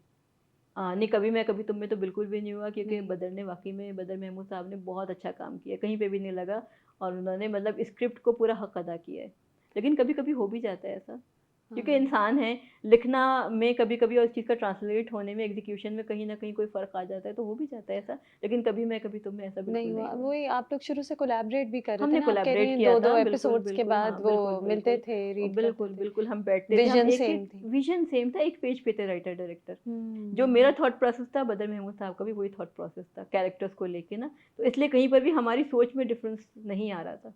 और मेरे ख़्याल से पूरी टीम का दिल था कि let's make this something special, तो एग्ज़ैक्टली। सब ही इन्वॉल्व बिल्कुल, हुए हुए थे। बिल्कुल, और वो तो आगे भी जो प्रोडक्शन टीम ने जो काम किया, फिर जो ओएसटी बने, एक-एक चीज़, मतलब पूरा टीम वर्क है, किसी भी एक बंदे को आप इसका क्रेडिट नहीं दे सकते। पूरी हुँ। टीम को शाउट आउट है, सबने बहुत अच्छा काम किया। हमारे प्रोड्यूसर फ़हद मुस्तफ़ा और डॉक्टर अली काज़मी वो हो गए, और जो बिग बैंग की टीम के लोग हैं, प्रोडक्शन टीम के लोग हैं, सबने बहुत अच्छा काम किया। अच्छा, लाइटिंग, कैमरा, ओएसटी, मतलब किस-किस चीज़ की तारीफ़ की जाए। लिखते हुए कौन से एक्टर्स आपने इमेजिन किए हुए थे? अच्छा, मैंने एज़ सच इमेजिन नहीं किया था। हाँ, कोई जब शक्ल कैरेक्टर, नहीं करती सामने शक्ल अपने? भी करती हूँ, लेकिन मैं शक्ल भी, वो मेरी इमेजिनेशन वाली शक्ल होती है। इमेजिनरी मैंने किसी शक्लें एक्टर बन की नहीं एक्टर होती। की नहीं लेती। हुँ। क्योंकि एक्टर की लेना शुरू कर दूँगी तो मेरे लिए थोड़ा, फिर बाद में मेरे लिए एक्सेप्ट करना मुश्किल हो जाएगा, अगर वो कास्ट नहीं हुआ, कभी-कभी नहीं भी होता। लेकिन हाँ, जब शर्जीना का कैरेक्टर बन गया था ना, एक पूरा कैरेक्टर तैयार हो गया था शर्जीना का, अभी लिखने की प्रोसेस में थी, लेकिन एक कैरेक्टर की शक्ल निकल आई थी कि हाँ भई, क्योंकि आप फर्स्ट एपिसोड लिख रहे होते हो, तभी तो आप कैरेक्टर्स को बना रहे होते हो। फर्स्ट 2-3 एपिसोड्स के बाद आपके कैरेक्टर ने अपनी शक्ल सूरत बनाई होती है कि हाँ भाई, ये बंदा ऐसा है, ये ऐसे बिहेव करता है, इसके ये फ्लॉज हैं, इसकी ये अच्छाइयाँ हैं, ये इसके अंदर कमियाँ हैं, फिर कैरेक्टर पूरी अपनी शक्ल में आ जाता है। ह्यूमन हुँ। बीइंग लगना चाहिए ना आपके कैरेक्टर को, वो हुँ। नहीं लगे कि पेपर पे बना हुआ एक इंसान नहीं है, ये एक असल हाँ, में इंसान है, जीता हाँ, जागता। रियल है। तो जब वो रियल एक कैरेक्टर बन गया शर्जीना हाँ, का, तो मेरे ध्यान में हानिया आती थी। अच्छा। हाँ, बाकी कैरेक्टर्स के लिए एज़ सच मेरे माइंड में कोई भी नहीं था। हाँ, शर्जीना के लिए हानिया आती थी, ये मेरी बदर ने ख्वाहिश मुझे थी, हाँ, बताया था। मेरी ख्वाहिश थी कि हानिया को होना चाहिए। अच्छा, हाँ। और बाकी अदील, हाँ, मुस्तफ़ा, बाकी कैरेक्टर्स के लिए सब रुबाब। बहुत अच्छी कास्टिंग है, मतलब कास्टिंग बहुत ही शानदार कास्टिंग हुई है। हुँ। हर कोई अपने कैरेक्टर में, जिसको कहते हैं, नगीने की तरीके से फिट हुआ हुआ है। तो हुँ। कास्टिंग बहुत अच्छी हुई, लेकिन वो फिर मेरी, मतलब मुझसे कहते हैं, वो मुझसे भी डिस्कस हुआ, बाद में मुझे भी पता चलता रहा साथ-साथ कि किस-किस को किस-किस कैरेक्टर में कास्ट कर रहे हैं। लेकिन जो मेरी ख्वाहिश पे कास्टिंग हुई थी, वो हानिया की हुई थी। अच्छा, हुँ। अच्छा। और आई थिंक स्क्रिप्ट सबने रिकॉग्नाइज़ की कि दिस इज़ समथिंग स्पेशल। हाँ, थैंक यू सब सो आ मच। गए, सब आ गए एंड इस ड्रामे में तो जैसा स्क्रिप्ट था, you are on the same page as the director. बिल्कुल, जो बिल्कुल। आपने सोचा था वही हाँ। आपने स्क्रीन पे देखा इतनी खूबसूरती से। कभी-कभी लेकिन ड्रामा में ड्रैग्स आ जाते हैं, खिंच जाती है कहानी, वैसी नहीं होती जैसे आपने सोची है। और आप इस तरह लिखती हैं कि आप you give your heart to it, हाँ, है बिल्कुल ना? ऐसे ही। आप अपनी पूरे 1 साल, 2 साल जितना भी टाइम लगे लगा देती हैं, एक बंद कमरे में उन बंद कमरे किरदारों में के साथ। हाँ, बिल्कुल ऐसा ही है। अच्छा, मुझे इस पर कोई रिग्रेट भी नहीं हो सकता, मतलब ये शायद आदत अच्छी नहीं भी है, लेकिन मुझे रिग्रेट नहीं है क्योंकि मुझे लिखने का सैटिस्फैक्शन होती है। मैं फिर अच्छा। अपनी चीज़ को पूरी तरह से ओन करती हूँ कि हाँ भाई, मैंने इसमें अपना पूरा हार्ट एंड सोल सब लगा दिया था और आंसू बहा बहा के लिखा है इसको मैंने। तो मैं एक सेटिस्फेक्शन होती है मुझे। तो फिर तकलीफ होती है कभी जब वो ड्रामा ड्रैग्स, कोई और ड्रामा कोई और नाम लिए ड्रामा, बगैर हाँ। रैंडम, आपने तो इतने लिखे हैं, हम्म। गुड आपके मेरे ख्याल से वैसे मोस्टली गुड एक्सपीरियंसेस हैं, मैं अभी याद कर रही हूँ तो एक से एक जबरदस्त ड्रामे हैं माशाल्लाह। हम्म। बट और मेमोरेबल है। बट कभी ना कभी कुछ ना कुछ ऊंच नीच होती है, हाँ, कभी ना तकलीफ कभी हो होती भी है, जाती है। फिर आप थोड़ी सी देखना तकलीफ भी छोड़ होती देती है। हैं कि मैं नहीं हाँ। देख सकती, मुझे तकलीफ हो हाँ, रही, कभी ऐसे कभी ऐसा हुआ है? हो भी जाता है, लेकिन मैं ये समझती हूँ कि कभी भी, क्योंकि पूरा टीम वर्क है ना, इंटेंशनली कभी भी किसी ने बुरा नहीं करना चाहा होता। अगर कभी कोई चीज़ हो जाती है, वो मेरा ख्याल से वो ट्रांसलेशन में, एग्जीक्यूशन में कोई मसले आ जाते हैं, तो वो भी हम्म। जाता है ऐसा, क्योंकि ह्यूमन बींग्स हैं, फिर आप परफेक्ट हम देखती लोग रहती नहीं हैं हैं। वो ड्रामा कि आप रुक जाती हैं कि नहीं मैं अपने आप को थोड़ा रोक देती हाँ, हूँ, दुख नहीं होता है देखूं? फिर छोड़ भी फिर देती हूँ। लेकिन आपके साथ कम हुआ है हाँ, मेरे मेरे ख्याल साथ से। ऐसा हुआ नहीं है। जब मेरे कोई साथ इतनी ईमानदारी से और इतने हम्म, प्यार से कुछ लिखता है तो फिर खुद ब खुद शायद और लोग भी उसकी हाँ। वर्थ रिकग्नाइज नहीं, करके बिल्कुल, और मैं इस उसको उस मामले में तरह मैं करते बड़ी हैं। ब्लेस्ड हूँ कि मुझे बहुत प्यार मिला हुआ है ऑडियंसेस का, जब तक मेरी नॉवल राइटिंग, मेरे रीडर्स का, तो बहुत मुझे प्यार मिला हुआ है, सब बहुत अप्रिशिएट करते हैं, बहुत प्यार करते हैं। अच्छा, मुझे ये वैसे आपका ये जो करियर है, मुझे लग रहा है कि आपका सपोर्ट सिस्टम बहुत अच्छा है। आप अपने बहुत। भतीजे की बात करी थी, हाँ। कज़न की, यानी हाँ, सब आपके साथ मिल जाते हैं और आपको बिल्कुल, हेल्प करते हैं। बिल्कुल। फैमिली का सपोर्ट इम्पोर्टेंट है बहुत ऐसे इम्पोर्टेंट है, करियर में? बहुत इम्पोर्टेंट है। मैं अपनी बहन का ज़िक्र करना चाहूँगी, हाँ। जो कि मतलब मेरी राइटिंग में मेरी लाइफ़लाइन है, मेरी अच्छा। बहन हुमा। तो मतलब ये सिर्फ यही, कभी मैं कभी तुम की बात नहीं कर रही, जब से मैंने पहले कहानी लिखी होगी, सबसे पहले तो नॉवेल्स और शॉर्ट स्टोरीज लिखनी शुरू हुँ। की थी ना, उस टाइम से लेकर। अच्छा, हम दोनों ऊपर नीचे की बहनें हैं, वो मुझसे 2 साल बड़ी हैं, और हम दोनों में दोस्ती बहुत ज़्यादा है। और मैंने कोई भी चीज़ लिखी होगी ना, सबसे पहले वो हुमा ने पढ़ना होता है। अच्छा। और अगर वो पढ़ लेंगे, उन्होंने कह दिया, तो वो चीज़ आगे जाएगी, और अगर वो उन्होंने ही उसको वहीं कर दिया, ऐसे कितने स्क्रिप्ट्स हैं, कितने नॉवेल्स हैं जो आगे कभी मैंने कहीं भेजे नहीं, नहीं फ़र्क, मज़ा नहीं आ रहा, इसमें तुम्हारा वाला फ्लेवर नहीं आ रहा, तुम्हारा वाला टच नहीं आ रहा, रख दो, छोड़ दो। अच्छा। तो हाँ, चाहे वो मेरा हमसफ़र हो, वो मेरा उडारी हो, यकीन का सफ़र हो, कभी मैं कभी तुम हो, और उनके पास से सजेशंस बड़े मज़े-मज़े के आते हैं।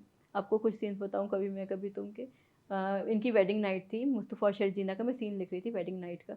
मैंने कहा यार, एक अनयूजुअल हालात में शादी हुई है, लड़का अभी इस शादी से खुश नहीं है, लड़की भी खुश नहीं है, मैंने कहा वेडिंग नाइट में क्या बनाऊँ जो मज़े का भी लगे। अब हमने डिस्कस करना शुरू किया, डिस्कस करना शुरू किया। कहने लगी, वो लड़का जैसा तुमने बनाया ना, ऐसे ही वो है, नॉन सीरियस, ये वो ऐसा कैरेक्टर है बिल्कुल ही। और कहने लगी कि उससे ना, अच्छा इसको भी, लड़की को कुछ अजीब ही ऑफ बात करनी है, मतलब दुल्हन है, शादी की दुल्हन है, ऑफ बात करनी है। वो समझ रहा है, ये कहेगी कि शादी क्यों हो गई, हम कैसे निभाएंगे, वो कहती है मुझे प्यास लग रही है, पानी लेकर आओ। वो हैरान होता है। फिर कहती है मुझे भूख लग रही है, खाना लेकर आओ। तो ये सारी मेरी बहन की सजेशन थी। कहने लगी, और क्योंकि वो लड़का तुमने जिस तरह का बनाया ना, वो तमीज़ से प्लेट में रख कर नहीं लाएगा गर्म करके, वो ठंडा पतीला लेकर आएगा। तो ये पूरा मेरी बहन का इस तरह से हुमा का सजेशन था। अब ये तो मैंने एक एग्जांपल दी है। हाँ। इस तरह से मतलब पूरे इस ना सिर्फ इस स्क्रिप्ट में, बल्कि मेरे पीछे के भी जो काम है, वो उनका इसमें बहुत ज़्यादा अमल दखल होता है मेरे राइटिंग के प्रोसेस के अंदर। इवन अब जो मैं हाँ। अपनी आगे की चीज़ें लिख रही हूँ, उसमें भी फिर मैं लेके बैठ जाती हूँ, आ जाओ बहन, अब मेरे ये मसले हैं और हमने डिस्कस करना है। तो इस तरह से ये मतलब, तो फैमिली का सपोर्ट बहुत इंपॉर्टेंट है। हुँ। फैमिली आपके साथ अगर खड़ी होती है ना, तो वो आपके लिए बहुत इंपॉर्टेंट होता है, आपके जो इर्द, क्योंकि आपकी जब एक चीज़ सक्सेसफुल होती है, तो बहुत सारे लोग आपके आसपास आपको इर्द गिर्द नजर आने लगते हैं। लेकिन वो कौन से लोग थे जो हमेशा आपके साथ थे? जब आप कुछ हो, वो जब भी आपके साथ हैं, जब आप कुछ नहीं हो थे या नहीं होगे, वो तब भी आपके साथ होंगे। तो वो फैमिली का सपोर्ट बहुत इंपॉर्टेंट है, और स्पेशली राइटर्स के लिए तो मुझे लगता है, क्योंकि राइटिंग एक ऑलरेडी बड़ा लोनली प्रोसेस है। लोनली है। तो आप जब, आपके अंदर बहुत सारे, फिर आप, बहुत सारे मेरे पर भी फेजेस आते हैं, डिप्रेशन का फेज आएगा, बहुत कुछ होगा, मूड खराब हो जाएगा, तो उस टाइम पर वही सारे लोग साथ होते हैं। और बड़ा सेंसिटिव प्रोसेस है। बहुत आई मीन ज़्यादा। अगर आप सैड पार्ट पे हैं बिल्कुल। और 4 एपिसोड 3 एपिसोड आपके इंतहाई दुखी हाँ। हैं, तो आप अपने ऊपर वो दुख सवार बिल्कुल, करेंगे अब ना। बाद दफ़ा मेरा खामख़ा मेरे मूड ऑफ होते हैं, मेरा मूड ख़राब होगा, मैं हर किसी से खामख़ा चिक, चिक, चिक, चिक शुरू हो जाएगी क्योंकि लिख कुछ ऐसी चीज़ रही हूँ कि मेरा मूड ख़राब चल रहा है, तो घर वाले अंडरस्टैंड कर रहे होते हैं उस चीज़ को। सबसे ज़्यादा डिफ़िकल्ट कौन-सी स्क्रिप्ट थी मूड के हवाले से, जिसमें दुःख सबसे ज़्यादा हुआ? उडारी, उडारी बहुत डिफ़िकल्ट, मुझे मेरी पता लाइफ़ था आप का यही कहेंगे। मोस्ट डिफ़िकल्ट प्रोजेक्ट था उडारी, क्योंकि उसमें इमोशनली मैं, एक तो वो सब्जेक्ट इतना सेंसिटिव था, इमोशनली मुझे ऐसा लगा था मैं अंदर से पूरी ड्रेन हो गई हूँ मतलब। और उडारी जब मैंने लिख के कंप्लीट किया ना, मैं अगले 3-4 महीने तक मैं अपने आप को नॉर्मल नहीं कर सकी थी, क्योंकि वो जो एक चाइल्ड अब्यूज़ के बारे में वो कहानी लिखी थी, तो जो मैंने रियल जो विक्टिम्स थे उनसे जब मेरी बातचीत हुई मेरे रिसर्च के प्रोसेस में, उन माँओं से, उन बच्चियों से, उन बच्चों से, तो वो जो मैंने उनके दुःख सुने ना, तो और उसके बाद जब मैंने उस दुःख को लिखा, तो वो ज़ाहिर बात है जब मैं लिखते वक़्त मैं, वो बच्ची जो थी उसका नाम ज़ेबो था, उस कैरेक्टर का नाम, जिसको उसका स्टेप फादर अब्यूज़ करता है। तो मैं लिखते वक़्त ज़ेबो बन गई, मैं लिखते वक़्त साजिदा जो उस बच्ची की माँ थी, मैं लिखते वक़्त साजिदा बन गई। तो जब मैं उस बच्ची का, उस माँ का दुःख सोच रही थी ना, तो मेरे लिए अपने आप को फिर नॉर्मल करना बहुत मुश्किल था। तो वो मेरी लाइफ़ का मैं समझती हूँ सबसे चैलेंजिंग और सबसे मुश्किल स्क्रिप्ट और था। ये आपको कहा गया था ना इस पे जी, लिखने जी, को, बिल्कुल, ये चाइल्ड कश अब्यूज़? फाउंडेशन का जी, प्रोजेक्ट था, जी, जी। मोमिना दुरैत का। जी। तो मोमिना ने और मैंने बैठ के हमने पूरी ये कहानी डेवलप करी थी उडारी की, और उस टाइम पर 2015 और 16 की बात है ये। 2015 एंड 16 में चाइल्ड अब्यूज़ से बात करना हमारे पाकिस्तान में एक बहुत बड़ा टैबू था। और सेंसिटिव तरीके से। सेंसिटिव तरीके से हाँ। आपको बहुत उसको समझदारी से हैंडल करना है उस पूरे हुँ। सब्जेक्ट को, क्योंकि अभी हमारी ऑडियंसेस रेडी नहीं है ये बात सुनने के लिए। आपको ये बात करनी है लेकिन। तो वो मैं और मोमिना, उस ज़माने में मोमिना दुबई में रहती थी, हम दुबई में पूरा हम लोग बहुत लंबा टाइम तक हमने, सुबह से लेकर रात तक हमने कई दिन कई हफ्ते हमने लगाए थे और हमने पूरी स्टोरी डेवलप करी थी। तो इस तरीके से, बल्कि यहाँ आपकी इसी क्वेश्चन में मैं मोमिना के बारे में भी ज़रूर बात करना चाहूँगी। हुँ। तो मतलब एज़ अ राइटर, मतलब अगर मैं समझूँ ना कि अगर फ़रहत आज जहाँ पर है, तो इसके पीछे, जैसे मैंने कहा, मेरी फैमिली की एक बहुत बड़ी सपोर्ट है फ़रहत इश्तियाक के पीछे, तो इसी तरीके से मोमिना दुरैत का भी बहुत हाथ है। और मैं अगर ये कहूँ ना कि इस इंडस्ट्री में कोई एक मेरा दोस्त है, तो वो मोमिना दुरैत है। अच्छा। बिल्कुल, मतलब वो मेरी बेस्ट फ्रेंड भी हैं, वो प्रोड्यूसर तो हैं ही, मेरे ज़्यादातर काम ही उनके साथ हुआ है। और जितना अच्छा उन्होंने मेरे काम को बनाया और जितना अच्छा उन्होंने मुझे अंडरस्टैंड किया है, तो मैं नहीं समझती कि कोई कर सकता है किसी राइटर को इतना अच्छा अंडरस्टैंड। हुँ, हुँ। तो उनके साथ मैंने बहुत काम किया और बहुत अच्छा काम किया और हमने। आगे भी आ रहा है। अब आगे तो भी करें, नेटफ्लिक्स पे भी आप दोनों नेटफ्लिक्स पर साथ हैं, हैं। बिल्कुल नेटफ्लिक्स पे भी साथ हैं। और हाँ। इसी तरह हमने महीने-महीने हम साथ बैठे हैं, कई-कई महीने हम लोग साथ बैठे हैं, सुबह से लेकर रात तक हम उसके ऊपर काम कर रहे होते थे, स्क्रिप्ट के ऊपर काम कर रहे होते थे, हमारे इर्द-गिर्द पेज ही पेज होते थे। लैपटॉप है और पेजेज़ हैं और हम दोनों बैठे हुए हैं। हुँ, हुँ। स्क्रिप्ट बहुत ज़रूरी है स्क्रिप्ट बहुत ज़रूरी है, एंड आई थिंक क्योंकि मोमिना वो दुरैत भी ये समझती मोमना हैं। बहुत इंटेलिजेंट, बहुत सेंसिटिव खातून है, और उनको जो समझ है स्क्रिप्ट की, वो मुझे नहीं लगता कि किसी और को हो सकती है।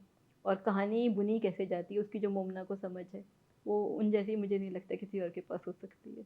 वो बहुत इंटेलिजेंट खातून है, वो बड़ा सेंसिटिव होके वो सब्जेक्ट को हैंडल करती हैं। तो फिर फाइनल प्रोडक्ट में नज़र आता है ना, बिल्कुल जब नज़र इतना आता पैशन होता है, इतने है। बिल्कुल, घंटों लगते हैं कि हर बिल्कुल। तरफ पेपर है और अ, 2 औरतें 2 पेपरों के औरतें बीच में बैठी बैठी हुई हैं। हैं और वो तो बड़ी मज़े की बात होती है, मोमना कहती है, "फ़रहत, एक दिन हम दोनों ना 2 बूढ़ी औरतें ना बैठ के कोई रोमांटिक कहानी बना रहे होंगे।" मैंने कहा, "हाँ, ऐसे ही होगा, 2 बूढ़ी औरतें बैठ के एक रोमांटिक कहानी बना रहे होंगी।" Are you romantic at heart? Hopeless romantic.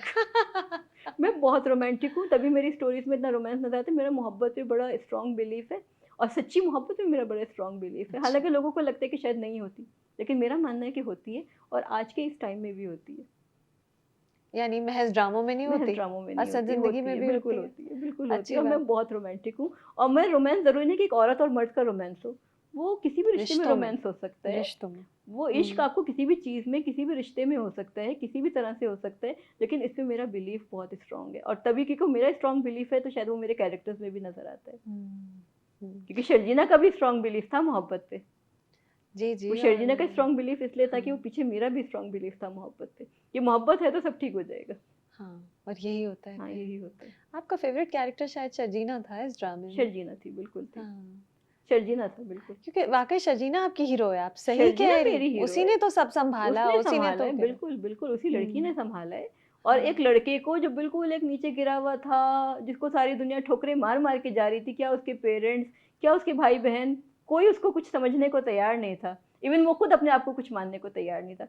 वो लड़की आई, उसका हाथ पकड़ा और वो उसको मोहब्बत, और उसने पहले तो उसको मोहब्बत का यकीन दिलाया, उसको इस बात का यकीन दिलाया यू आर समथिंग। हाँ बिल्कुल, ठीक है। बिल्कुल, और उस शुरू में तो उस लड़के को ये यकीन करना मुश्किल हो रहा था कि ये लड़की मुझसे मोहब्बत कैसे कर सकती है, बिल्कुल। ये तो इतनी परफेक्ट इतना है, कॉम्प्लेक्स था ना उसके बेचारा। कॉम्प्लेक्स है, ये तो पढ़ी लिखी भी है, ये तो किताबें पढ़ती है, ये करती है, मैं तो इसकी काबिल ही नहीं हूँ, ये कैसे मुझसे मोहब्बत कर सकती है। उफ़! आप सब ये बता रही हैं और मेरे दिमाग में सारे सीन्स जा रहे हैं। आपके कई ऐसे ड्रामे और ये लेटेस्ट ऐसा है कि सीन्स हमें याद रहते हैं और हम खुश होते हैं याद करके ना वो सारे। दुखी भी होते हैं, बड़ी सैड भी आपने किया है इस ड्रामे में। लेकिन दुःख के बाद जो खुशी आती है वही तो असल फिर बिल्कुल, हैप्पी बिल्कुल, एंडिंग होती हैप्पी है। एंडिंग जब होती है। हम रोएँगे उसके बाद खुश बिल्कुल, होंगे तभी बिल्कुल, तो और मज़ा आएगा। बिल्कुल ऐसे ही। और मुझे लगता है कि मेरी क्या, किसी की भी स्टोरी में हमें होप को नहीं ख़त्म करना चाहिए। हम अगर मतलब अगर स्टोरी की डिमांड है डेफ़िनेटली तो आपने ट्रेजेडी की तरफ जाना पड़ेगा। अगर स्टोरी डिमांड कर रही है, कैरेक्टर की रिक्वायरमेंट है कि कैरेक्टर का अब जो आपने एंड करना है, कंक्लूड करनी है कहानी, वो ट्रेजेडी पे होना ज़रूरी है, अदरवाइज़ आपकी कहानी आपकी ख़राब हो जाएगी। लेकिन अगर ये रिक्वायरमेंट नहीं है तो आपको होप को तोड़ना नहीं आप चाहिए। तो हैप्पी एंडिंग्स में बिलीव करती हैं। हाँ, मैं आप हैप्पी एंडिंग होपलेस बिल्कुल। रोमांटिक है हाँ, तो hopeless happily ever romantic, after आ हैप्पीली जाता है ना एवर आफ्टर, उसमें। बिल्कुल, बिल्कुल। लेकिन अगर ऐसा नहीं कह रही कि हमेशा ही ऐसा होगा। अगर स्टोरी की डिमांड है तो ट्रेजेडी भी आ ऐसे ही जाएगी रहने दो, कहानी नहीं, में। मैं भी हैप्पी एंडिंग के लिए अगर हाँ, ये सैड होती हाँ। क्योंकि अच्छा क्यों सब डर रहे थे कभी हुँ, मैं कभी तुम सैड हो सकते हैं, हालाँकि मैं 99% श्योर थी नहीं हो हुँ, सकती सैड एंडिंग, शादी हो गई, इतना प्यार हुँ, करते हैं, कैसे हो हाँ, सकती है?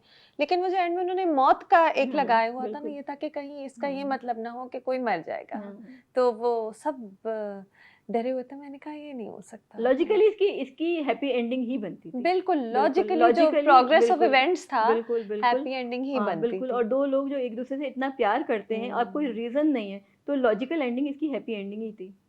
बात सुने ये आप इतना स्क्रिप्ट में डूब जाती हैं, इसीलिए इतनी देर लगती है उसे लिखने जी, में। बिल्कुल, बिल्कुल। इसीलिए आप एक पूरी प्लेट तैयार कर देती हैं, बिल्कुल। जिसमें तमाम डिटेल्स होती हैं, ना सिर्फ डायलॉग, एक-एक चीज़, कपड़े, हेयर स्टाइल, सब कुछ ही जो-जो आपको ज़रूरी लगता है, आप असल डाल में देती हाँ, होंगी। बिल्कुल, मैं ये सारा कुछ लिखती हूँ, जिससे कुछ डायरेक्टर तंग भी होते हैं। खैर बदर बदर महमूद बहुत खुश हुए थे, अच्छा। मेरी डिटेलिंग से वो बहुत खुश हुए थे। कुछ होते हैं जिनको उनको होता है कुछ काम हमारे लिए छोड़ दो, हमें करने दो, हमें अपनी जॉब आती है। लेकिन मुझे, क्योंकि मैंने कहा ना कि मैं उस पूरे सिचुएशन के अंदर, पूरे सीन में चली गई होती हूँ, तो मुझे फिर अच्छा लगता है कि मैं सब कुछ लिखूँ। इस कमरे में क्या हो रहा था, लाइट कैसी थी, सोफ़ा कैसे पड़ा हुआ होगा, उसका एक्सप्रेशन कैसा होगा, वो क्या बोल रही होगी, वो जवाब में बोलेगा तो उसका एक्सप्रेशन क्या होगा, दोनों ने पहना हुआ क्या होगा, कुछ खा पी रहे हैं तो खाने के लिए क्या चीज़ रखी हुई होगी। मतलब मुझे डिटेलिंग की आदत है। आजकल के ज़माने में जिसमें हम सब इतना मोबाइल फ़ोन और हुँ, व्हाट्सएप से हमारे अटेंशन डेफिसिट डिसऑर्डर्स हो गए हैं, हुँ, आप में इतना सब्र है कि आप ये सारा लिख रही हैं और साल लगा रही हैं हाँ, उसमें। लेकिन आपको लगता है देखिए आप राइटर हैं, आप स्क्रिप्ट्स की और बड़ा अच्छा हुआ कि आप स्क्रिप्ट राइटिंग पे आईं क्योंकि आजकल की दुनिया देखती ज़्यादा है और पढ़ती कम बिल्कुल है। ऐसा ही है। आपको लगता है कि अच्छी TV drama script Urdu literature की ही एक एक्सटेंशन है? बिल्कुल है, बिल्कुल है। देखिए उर्दू लैंग्वेज जो है ना, हमारा ड्रामा क्योंकि बड़ा स्ट्रॉन्ग है, तो इसकी वजह से हमारी जो उर्दू लैंग्वेज है ना, उसके लिए भी एक बहुत बड़ा एक ये प्लस पॉइंट है हमारा ड्रामे का स्ट्रॉन्ग होना, क्योंकि हमारा ड्रामा दुनिया भर में देखा जाता है। इस तरह से होगा कि हमारी लैंग्वेज, हमारा कल्चर, हमारे ट्रेडिशंस, हमारे कस्टम्स, हमारी वैल्यूज़, वो उनको मौत नहीं आएगी, वो मरेंगे नहीं। वो हम अपने ड्रामे के थ्रू, अभी हम पे डिपेंड करता है राइटर पे, कि हम अपनी वैल्यूज़ को, अपनी लैंग्वेज को, हम उसको ज़िंदा रहने दें और अपनी स्टोरीज़ के थ्रू हम उनको उनको ज़िंदगी बख्शें। तो बिल्कुल। हमारा ड्रामा ये सबसे बड़ा रोल प्ले कर रहा है हालाँकि कि आपका फर्स्ट लव बुक लिखना है ना? बिल्कुल है, नॉवल। नॉवेल्स है, बिल्कुल। क्योंकि उसमें मुझे लगता है कि सब चीज़ मेरे अंडर कंट्रोल होती है, वो पूरा वर्ल्ड मैंने क्रिएट किया होता हाँ, है। फिर तो आप ही आप हैं फिर ना? मैं ही हूँ और पूरी हाँ। दुनिया मैंने वो बनाई हुई है, एक मेरी क्रिएट की हुई एक इमेजिनरी वर्ल्ड है, आप उसके अंदर चले जाओ। तो ज़ाहिर-सी बात हुँ। है पहली मोहब्बत तो नॉवेल लिखना ही है। हाँ, लेकिन लेकिन दुनिया स्क्रिप्ट दुनिया राइटिंग भी आजकल हाँ, बिल्कुल। टीवी देखती है, हाँ। इसकी बुक भी आएगी। इसकी बुक भी आएगी कभी मैं कभी तुम, की ऑलरेडी मैंने काम स्टार्ट किया हुआ है करना। सिर्फ़ मैं रुकी हुई थी कि मतलब हमारा ड्रामा पूरा कंक्लूड हो जाए, तो उसके बाद फिर मैं अपने इसकी नॉवेल के ऊपर मैं काम कर रही हूँ और इंशाल्लाह विदिन फ्यू मंथ्स इसकी नॉवेल बुक में आई भी होगी। अच्छा मुझे लगता है मुझे होप है क्योंकि इतनी बात हो रही है ना कि उर्दू रीडिंग कम हो गई। हाँ। जब कोई चीज़ इतनी ह्यूज हिट हो जाती है यंग जनरेशन और हुँ, ओल्डर जनरेशन में तो एक होप हो जाती है कि शायद उसके बेसिस पे बच्चे यंग बच्चे भी बिल्कुल। उर्दू किताब भी उठाएँ बिल्कुल, और वो भी बिल्कुल, पढ़ें। बिल्कुल।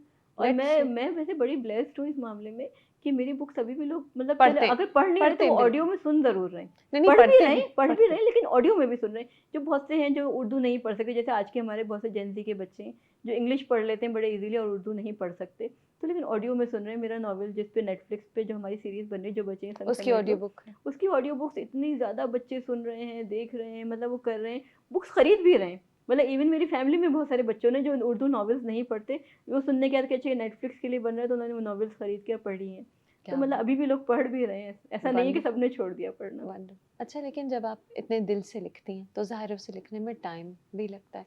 आजकल इतना कमर्शियलिज्म का ज़माना है कि मैं बहुत से राइटर्स का देखती हूँ, अच्छे राइटर्स को भी, कि एक के बाद एक स्क्रिप्ट्स आ रही हैं and of course they are earning a lot of money from it also.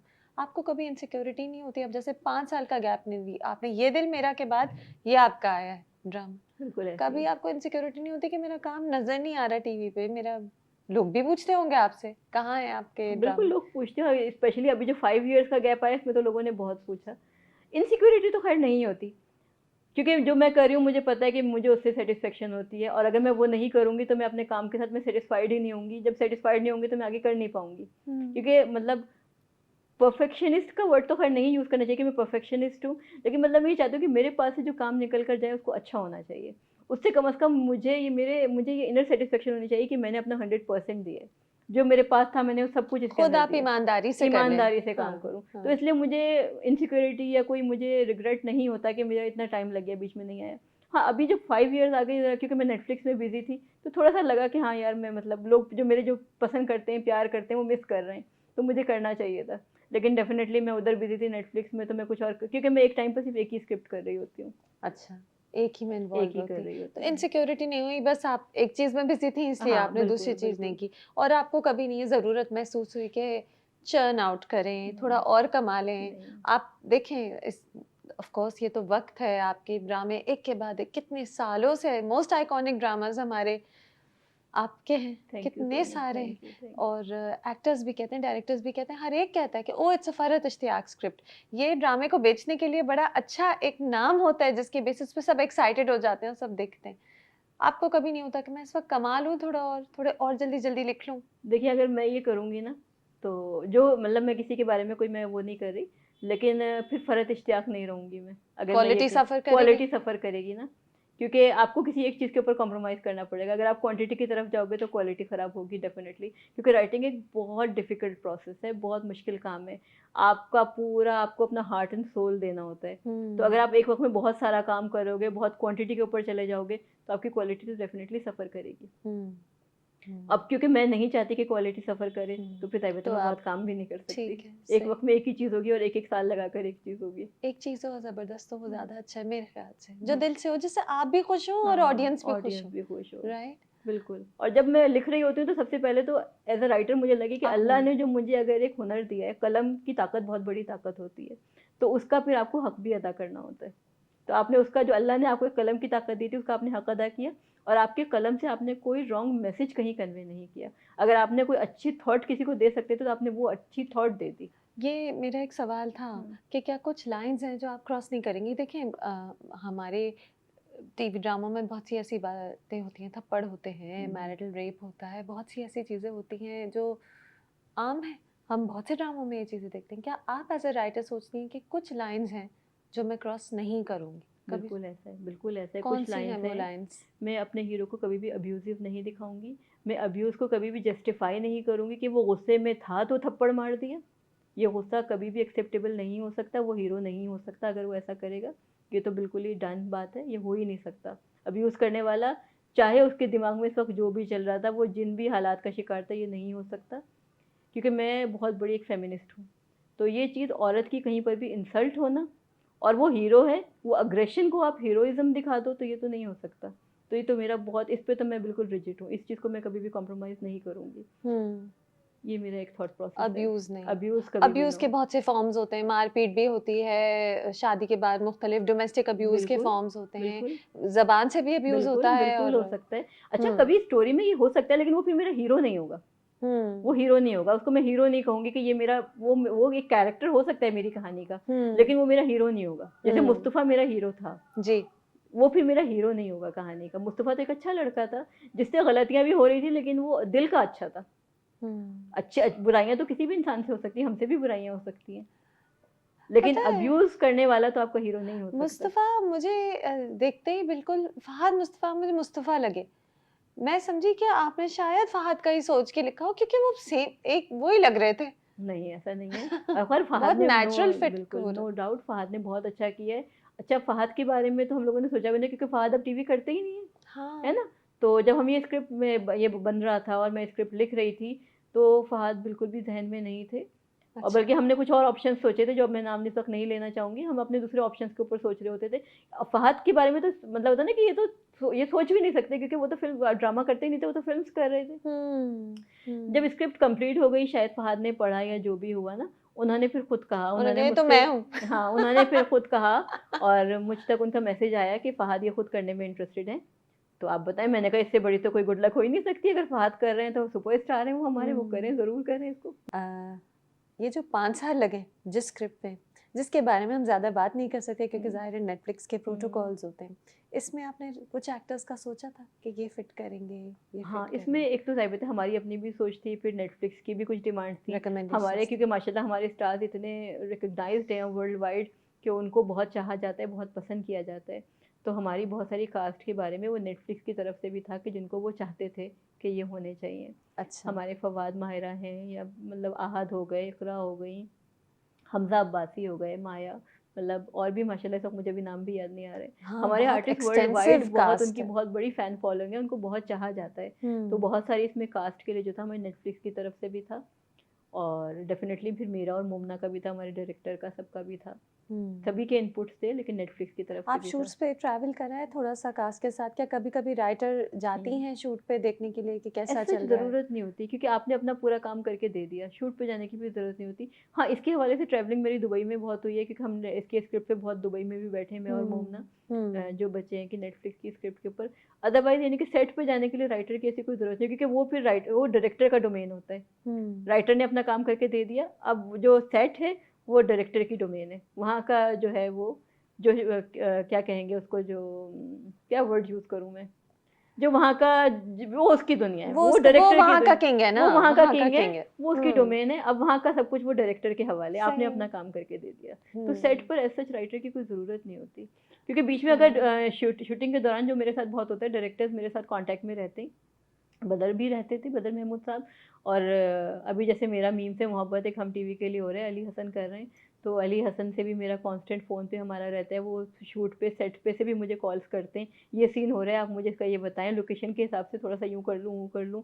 तो मतलब ये हमारी कांस्टेंट एक चल रही होती है, लेकिन एज सच राइटर की सेट के ऊपर कोई ज़रूरत नहीं होती। हाँ, स्पेशली जब आपने इतनी डिटेल्स दे दी। हाँ, ये थोड़ा लाइट हार्टेड है, ये नूर लाइट से हार्टेड है। मोहब्बत। पहली दफ़ा मैंने कॉमेडी ट्राई किया है, रोम कॉम, तो एक डिफरेंट जॉनरा है, पहली दफ़ा मैंने ट्राई किया है, देखते हैं कैसा हाँ, जाता है। आने वाला है आने बस वाला है एनी टाइम बिल्कुल, नाउ। दिसंबर मैंने में। थोड़ा-सा सुना है उसके बारे में, हाँ, इट साउंड्स लाइक अच्छा, फन। फन है, और मतलब बड़ा डिफरेंट लगेगा, और इसलिए डिफरेंट लगेगा कि मैंने लिखा है, आपको यकीन नहीं आएगा कि मतलब मेरे अंदर कोई ऐसा ह्यूमर भी हो सकता है।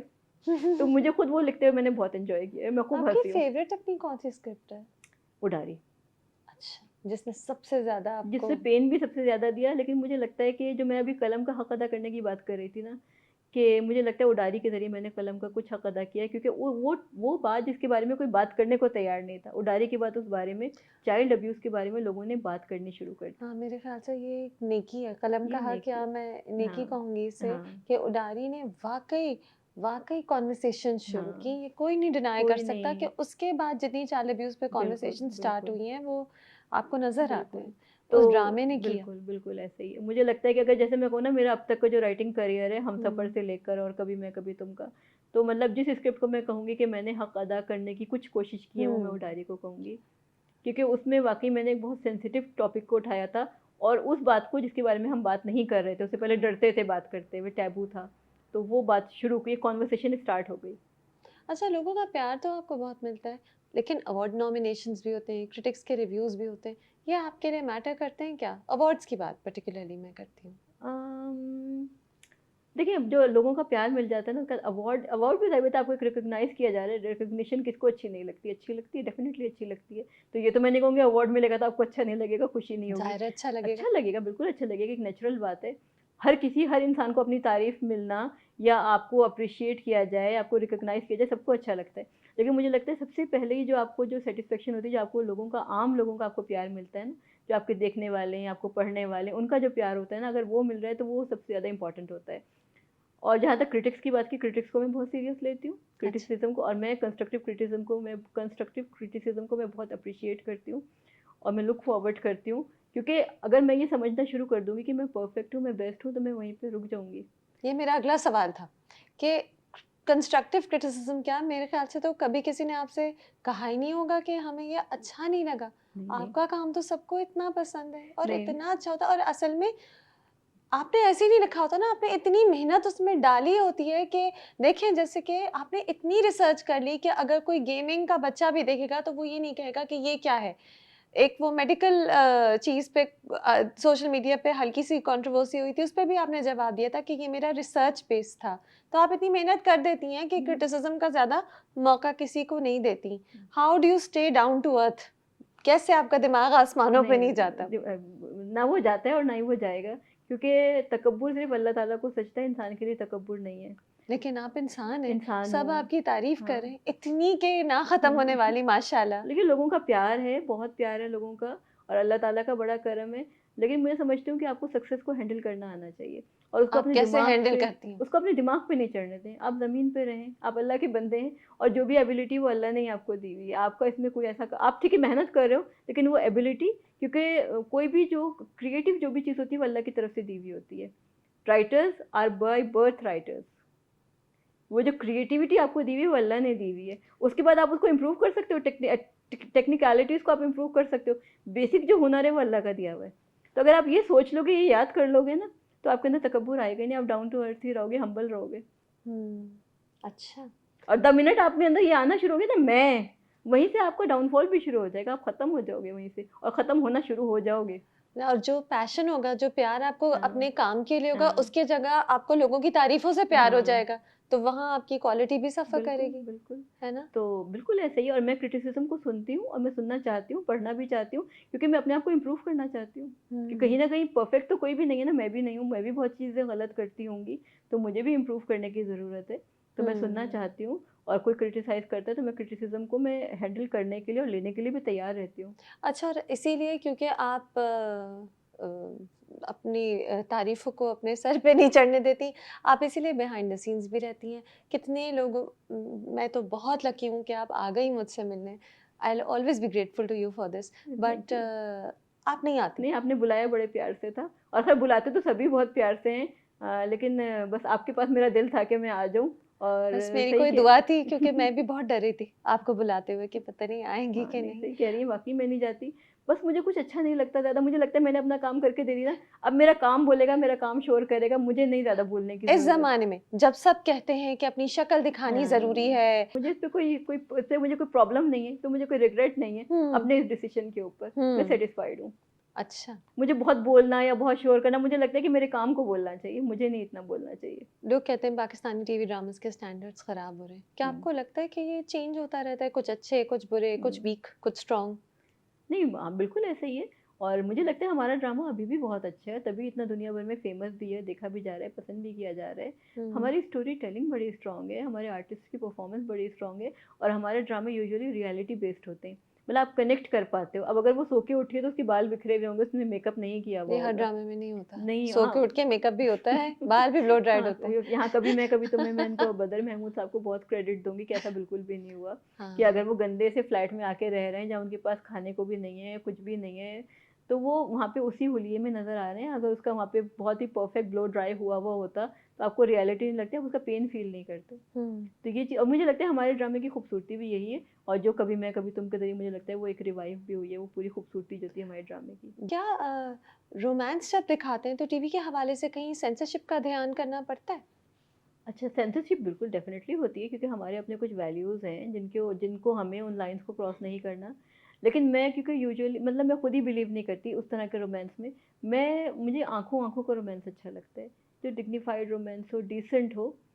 मतलब मेरी टाइप ही वही है, वही वाला रोमांस मुझे, मेरी भी जो वही ओल्ड टाइप है। स्कूल जो सेम। रोमांस है, क्योंकि मुझे पसंद ही वही ओल्ड स्कूल रोमांस है, तो मैं लिखती भी वही हूँ। आई थिंक रोमांस का बिल्डअप जो है ना, हम्म, वो असल स्पेशल चीज बहुत होती है। इंपॉर्टेंट है। जब आप एक टेंशन क्रिएट कर देते हो ना दो हम्म। कैरेक्टर्स के दरमियान, हम्म। कि और आपको लगता है कि अभी अपना अपना जो प्यार है कन्फेस कब करेंगे, आपको पहले एक बिल्टअप बनाना होता है, बहुत ज़रूरी है, बहुत बहुत इंपॉर्टेंट है बिल्टअप बनाना दो कैरेक्टर के दरमियान, जिनके दरमियान आपने एक रोमांटिक टेंशन बिल्ड करनी है कि अभी एक दूसरे से इनको प्यार कैसे होगा और प्यार कन्फेस कैसे होगा। क्या पढ़ती थी आप बचपन में, जो आप क्या देखती थी और क्या पढ़ती थी आप? मैं बचपन से मैंने बहुत बुक्स पढ़ी है, मेरे घर का माहौल भी ऐसा था, मेरे फादर मेरी मदर दोनों बहुत ज़्यादा बुक्स पढ़ने वाले लोग थे, हमारे घर में किताबें ही किताबें थी, मेरे अब्बू की लाइब्रेरी थी बहुत बड़ी सी, तो मैंने आँख ही किताबों में खोली है। माशा। तो बचपन से ही मतलब, और मैं अपनी एज से बड़ी बुक्स पढ़ रही होती थी, मैंने बहुत छोटी एज में ना बड़ी बड़ी किताबें पढ़ ली हैं, पुराने पुराने उर्दू और इंग्लिश के नॉवेल्स मैंने पढ़ लिए। मैंने मेरा ख्याल से 9th या 10th में थी, मैंने उमराव जान अदा जो था ना वो भी पढ़ लिया था। तो मतलब जो जो उस टाइम पर मेरी एज की चीज़ें भी नहीं थी ना, मैंने वो भी ज़रूरत से ज़्यादा पढ़ ली थी बचपन में, क्योंकि वो किताबें थी और वो पेरेंट्स की तरफ से वो शायद आया था मेरे अंदर ना किताबों का। तो मेरा बचपन ना टोक्यो में गुजरा है। अच्छा। मेरे फादर पीआईए में थे, उनकी वहाँ पे पोस्टिंग थी। अभी मैं याद करती हूँ, एक बच्ची 5-6 साल की एक बच्ची है, जो अपने लिविंग रूम के विंडो के पास बैठी हुई है और बाहर स्नोफॉल हो रहा है, टोक्यो में स्नोफॉल हो रहा है, और उसके सामने उसकी एक स्केच बुक खुली हुई है उस बच्ची की, और वो बच्ची ड्रॉ कर रही है, और वो ड्राइंग में वो साथ साथ कहानी बना रही है, हर पेज पे वो कैरेक्टर भी उसके साथ साथ मूव कर रहे हैं, और उन कैरेक्टर्स को वो स्केच कर रही है बच्ची। तो ये 5-6 साल की जो गॉड फ़र्क गिवन थी, होता है। 5-6 साल की फ़र्क ये कर रही थी, जिसको किसी ने कहा नहीं था कि तुम ये करो। गॉड गिवन होता है ना, this is from God. Yes, तभी मैं आपसे कह रही हूँ ना क्रिएटिंग कि अल्लाह ने स्टोरीज। दिया है ये। हाँ। और 5-6 साल के बच्चे को क्या पता होता है कि मैं ये करूँ, लेकिन अगर ना कि नेचुरल आपके अंदर हो रहा है कि आप ये बैठे हुए कर रहे हो, और हाँ। आपको बाहर जो स्नोफॉल हो रहा है आपको वो अट्रैक्ट कर रहा है, आपको वो पूरा माहौल, और आपको उस माहौल में मज़ा आ रहा है, और आप स्केच में आप पूरी अपनी कहानी बना रहे हो। हम्म। और ये मेरी मैं बहुत करती थी ये बैठ के। हाँ। अच्छा। और हर तरह की किताब पढ़ती थी कि रोमांस से ज्यादा पढ़ती थी? रोमांस भी, सस्पेंस, थ्रिलर, मतलब मैंने सभी कुछ पढ़ा है। जो मतलब मैं किताब इस मिली हद तक पढ़ ली जो है। किताब, मतलब वो जो नहीं था जो लिफाफे में चीजें आती है ना, मूंगफली आ गई तो लिफाफा भी खोल के वो पढ़ेंगे। मतलब मैं इस हद तक क्रेजी। हाँ। उसमें अच्छे बुरे की वो नहीं होती थी, कोई डिफ्रेंशिएट नहीं होता था कि अच्छा ही पढ़ना है बुरा भी पढ़ना है, हम्म। सब पढ़ना है, उर्दू भी इंग्लिश भी सब। और अब आप लिखती रहेंगी, क्या सोचा है? हमेशा लिखती रहेंगी? It's lonely, it's exhausting, lonely भी है, एग्जॉस्टिंग लेकिन भी है, आपने अपने लिए यही पाथ चूज यही किया और पाथ ये चूज गॉड किया, गिवन है गॉड आपकी। गिवन है। अच्छा, और कुछ टाइम लिखना छोड़ दूँ तो एक अंदर से खालीपन भी महसूस होने लगता है, मतलब एक ऐसा पेन है जिस पेन में आपको एक मज़ा भी आता है। तो मैंने कहा ना पेनफुल है, लेकिन वो पेन ऐसा है कि आप उस पेन के बगैर रह भी नहीं सकते, कुछ टाइम के लिए लिखना छोड़ दूँ तो अंदर खालीपन हो जाता है। और क्या ये भी एक आदत हो गई है कि जो लिखें उसे स्क्रीन के फॉर्म में भी देखें? नहीं, ये आदत नहीं है, मतलब मैं नॉवल के लिए भी मैं बड़ी सेटिस्फाइड हूँ, मतलब क्योंकि मुझे मेरी इनर सेटिस्फेक्शन मेरे लिए बड़ी इंपॉर्टेंट है, कि जो मैं लिखूँ ना, मतलब वो नॉवल हो या वो टीवी के लिए हो, जो भी हो, लेकिन मुझे लिखना मेरे लिए मेरी सेटिस्फेक्शन है, और वो जब तक अल्लाह ने हेल्थ दी हुई है वो मैं लिखना चाहूँगी, चाहे वो टीवी के लिए हो चाहे वो नॉवल के शायद लिए हो। इसकी वजह से हेल्थ रहे हमेशा। हम्म, दिस कीप्स यू अलाइव ना, हाँ, दिस कीप्स यू बिल्कुल बिल्कुल एक्साइटेड बिल्कुल, फॉर वो थिंग्स एक ना। मैं वर्ल्ड अपना क्रिएट करती हूँ ना, उन किरदारों के साथ मैं रह रही होती हूँ, तो वो मेरे लिए बड़ा एक वो मतलब एक मेरे लिए एक अलग ही एक्सपीरियंस होता है, जो शायद मैं ऐसे लफ्ज़ों में बता नहीं सकती। आप ये बताएं, म्यूजिक कितनी इंपॉर्टेंट होती है कहानी में? म्यूजिक बहुत इंपॉर्टेंट है। क्या आप टाइटल ट्रैक सुनती हैं पहले से? कभी सुना भी होता है, जैसे मोमना के साथ तो क्योंकि मेरी बहुत ज़्यादा हमने साथ काम किया है, बहुत अंडरस्टैंडिंग भी हमारी है, तो मोमना के साथ तो मैंने म्यूज़िक बिल्कुल सुना हाँ। हुआ होता है, हम सफ़र का भी मोमना ने मुझे सुनाया हुआ था, ये दिल मेरा का भी, काफ़ी ज़्यादा हमारी आपस में वो हो रही होती है। कभी मैं कभी तुम कभी, मुझे उन्होंने बदर महमूद साहब ने मुझे बताया हुआ था कि भाई इतने ट्रैक्स हम बना रहे हैं। हाँ। शुरू में भी उनका था कि भाई 3-4 ट्रैक्स हम बनाएंगे और इस तरह से होगा, लेकिन मैंने सुने हुए नहीं थे, लेकिन वो ज़ाहिर बात है उनकी म्यूज़िक सेंस इन लोगों की, बदर की भी और बाकी सारे लोगों की भी बहुत अच्छी म्यूज़िक सेंस है, तो गाने बड़े अच्छे बने, और लेकिन अच्छे बने हैं, और म्यूज़िक का बहुत इम्पोर्टेंट रोल होता है, हम्म। क्योंकि वो हमारा विजुअल मीडियम है ना, तो वो जो हमारे विजुअल एक्सपीरियंस को जो है ना म्यूज़िक बड़ा बढ़ा देता है। हम्म। अगर कोई हैप्पी सिचुएशन है, खुशी का वो है, या रोमांटिक सिचुएशन है या सैड सिचुएशन है, तो अगर उसी के अकॉर्डिंगली म्यूज़िक चल रहा होगा तो वो आपकी विजुअल एक्सपीरियंस को और इम्प्रूव कर देगा। अच्छा, आप मैंने आपसे बहुत सवाल पूछ लिए, लेकिन एक आखिरी नहीं सवाल। नहीं, मैं बड़ा एंजॉय कर रही हूँ आपके क्वेश्चंस को। मैं तो बहुत ही इंजॉय कर रही हूँ आपकी दुनिया में। मैं खो गई हूँ कि ऐसी भी किसी की दुनिया हो सकती है, इतनी इन्वॉल्व्ड। अच्छा खैर, तो आपने कहा था आप फेमिनिस्ट हैं, और जब आपने कहा था आपके मुख्तलिफ कैरेक्टर्स ओवर द इयर्स में दिमाग में घूम रहे थे कि किस तरह आपने कभी ब्लैक एंड वाइट नहीं दिखाया ना औरत को ना मर्द को। कभी आपने बुरी सास के सांचे में किसी को नहीं डाला, वो बुरी है तो इसलिए बुरी है, या वो बुरा है तो इसलिए बुरा है। ग्रे पे आप रहती हैं, आप इसमें नहीं जाती। जैसे लोग कहें ना शगुफ्ता, वो औरतें तो होती ही लालची हैं। वो क्यों लालची थी, हमें पूरी बैक स्टोरी समझ आती थी। ये डिलिबरेट है आपका जी ये बिल्कुल प्रोसेस? डिलिबरेट है, क्योंकि मैं बिलीव करती हूँ, जैसे मैंने कहा ना, ओवर द इयर्स मैंने एज अ राइटर मैंने अपने आप को इवॉल्व भी किया ना, कि ग्रे कैरेक्टर्स होने चाहिए। हम असल इंसान भी हम ग्रे होते हैं, ना कोई पूरा अच्छा है ना कोई पूरा बुरा है। तो अगर आप रियलिटी के ऊपर रखते हुए अपने कैरेक्टर्स को बना रहे हैं तो वो पूरे अच्छे और पूरे बुरे नहीं होंगे। और फेमिनिज्म वाली जो बात की आपने, उस पर तो मेरा बड़ा स्ट्रांग बिलीफ है कि शगुफ्ता अगर लालची थी या उनके अंदर पैसे की इतनी ज़्यादा उनके अंदर एक ग्रीड थी, तो उसका एक पूरे उनकी उसकी एक बैक स्टोरी है उस पूरे उसकी, और क्योंकि हाँ उसकी उनके हस्बैंड के साथ उन्होंने हर बिल्कुल। महीने सैलरी आती यही थी, मैं कह रही सैलरी चंद दिनों में ख़त्म हो जाती थी, फिर उन्होंने कैसे जोड़ तोड़ करके, यानी कि अगर इफ्तिखार साहब ने वो घर बनाया तो शगुफ्ता ने उस घर में पूरा उनके साथ साथ दिया। तो वो पूरी ज़िंदगी यही करती रही, तो उनको लगा कि मैं तो बुढ़ापे तक यही करती रहूँगी, मेरी ज़िंदगी इसी में ख़त्म हो जाएगी, पैसे जोड़ते जोड़ते ख़त्म हो जाऊँगी मैं। तो उन्होंने अपना सारा जो अपना पूरा लाड प्यार उस बेटे की तरफ उन्होंने कन्वर्ट कर दिया जो ज़्यादा अर्न कर रहा था। हाँ, तो रीजन मिल गया ना, रीजन मिल गया मिल उनको। गया। लेकिन हाँ इफ्तिखार साहब भी इक्वली रिस्पॉन्सिबल थे अदील के बुरा होने के। जो आपने फेमिनिज्म वाली बात की, हाँ, तो सारा ब्लेम हम शगुफ्ता को क्यों दें? अदील ओवरनाइट ऐसे नहीं हो गया था, माँ बाप दोनों माँ का बाप हिस्सा दोनों होता है। रिस्पॉन्सिबल थे, बिल्कुल। हम खाली शगुफ्ता को क्यों ब्लेम करें? और ये आपके हर कैरेक्टर पे, इवन हम सफर में वो जो इविल तरीन हिस्ट्री की सबसे नापसंदीदा सास अतिका ओडो बनी थी, उनकी भी स्टोरी थी, उनके भी रीजन हमें समझ बिल्कुल। आते थे। बल्कि उन्होंने मुझे इंटरव्यू में कहा कि बहुत सी औरतें मुझसे हमदर्दी करती थी। देखिए तो बिल्कुल सही बात है, क्योंकि एक औरत जिसने पूरी जिंदगी एक आदमी के साथ लगाई है, उसका बेटा उसकी बहुत बड़ी प्राइड है, एक दिन अचानक उसका हस्बैंड आके उसको तलाक की धमकी दे देता है। तलाक की धमकी देते हैं बसीरत फरीदा को जी कि ये मुझे मेरे बेटे की अगर वहाँ शादी नहीं हुई तो मैं तुम्हें तलाक दे दूंगा। तो उस औरत के लिए माफ करना आसान नहीं होगा। अगर आप फरीदा के दिमाग में जाके सोचें कि वो इस आदमी के साथ मैंने पूरी जिंदगी गुजारी, इसके लिए इतना ईजी था, वही ना इतना आपके। आसान था मुझे तलाक की धमकी दे देना, कि कोई बात ही हाँ, नहीं थी।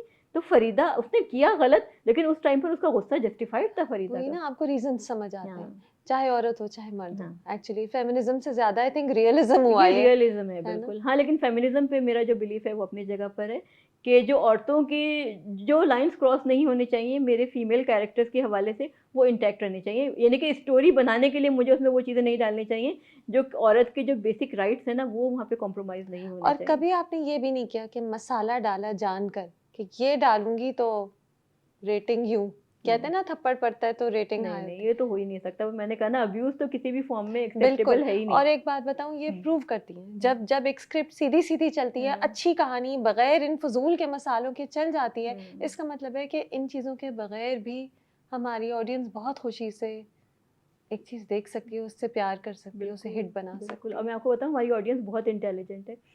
हम उनको अंडर एस्टिमेट करते हैं अपनी ऑडियंस को, हमारी ऑडियंस बहुत इंटेलिजेंट है। और जब आप, यानी कि अब इसी कभी मैं कभी तुम के हवाले से सबसे रिसेंट यही है, लोगों के मैं कमेंट्स यूट्यूब पे पढ़ी थी, लोगों ने इतना इंटेलिजेंट उसमें कॉन्वर्सेशंस लोगों की आपस में चल रही होती हैं, क्योंकि सबसे मुझे लगता है ऑथेंटिक जो कमेंट्स होते हैं वो यूट्यूब पे एपिसोड के नीचे आ रहे होते हैं। और कभी कभी मैंने पढ़े हैं वो एपिसोड अपलोड होने के बाद, तो मैं हैरान होती हूँ। एनालाइज कर रहे होते हैं पूरा। एनालाइज कर रहे होते हो, इतना डिटेल में कर रहे होते हो उन्होंने। ये जब शर्जीना और मुस्तफ़ा के जो पूरे हो रहे थे, टीम शर्जीना टीम मुस्तफ़ा, तो इतने सारे लोगों ने एग्जैक्टली वो बात कही जो मैं कहना चाह रही थी, कि इस सिचुएशन में दोनों में से कोई भी गलत नहीं है। उनके तो हालात बुरे हैं, लेकिन वो दोनों गलत नहीं है। तो बहुत सारे लोग या इफ्तिखार या शगुफ्ता के कैरेक्टर को लेके, या इवन जैसे मैंने रुबाब के कैरेक्टर को कहा, रुबाब को कुछ लोग बहुत ज़्यादा हीरो हीरो बना हीरो रहे थे। बना रहे थे। तो मैंने कुछ कुछ लोगों के ये कमेंट भी पढ़े कि वो ये हीरो नहीं है, दिस इज इस कैरेक्टर की आप ये सारी चीज़ें देख लें, ये हीरो कैरेक्टर नहीं है, और ना राइटर ने इसको हीरो बनाने की कोशिश की, ये कैरेक्टर हीरो नहीं है।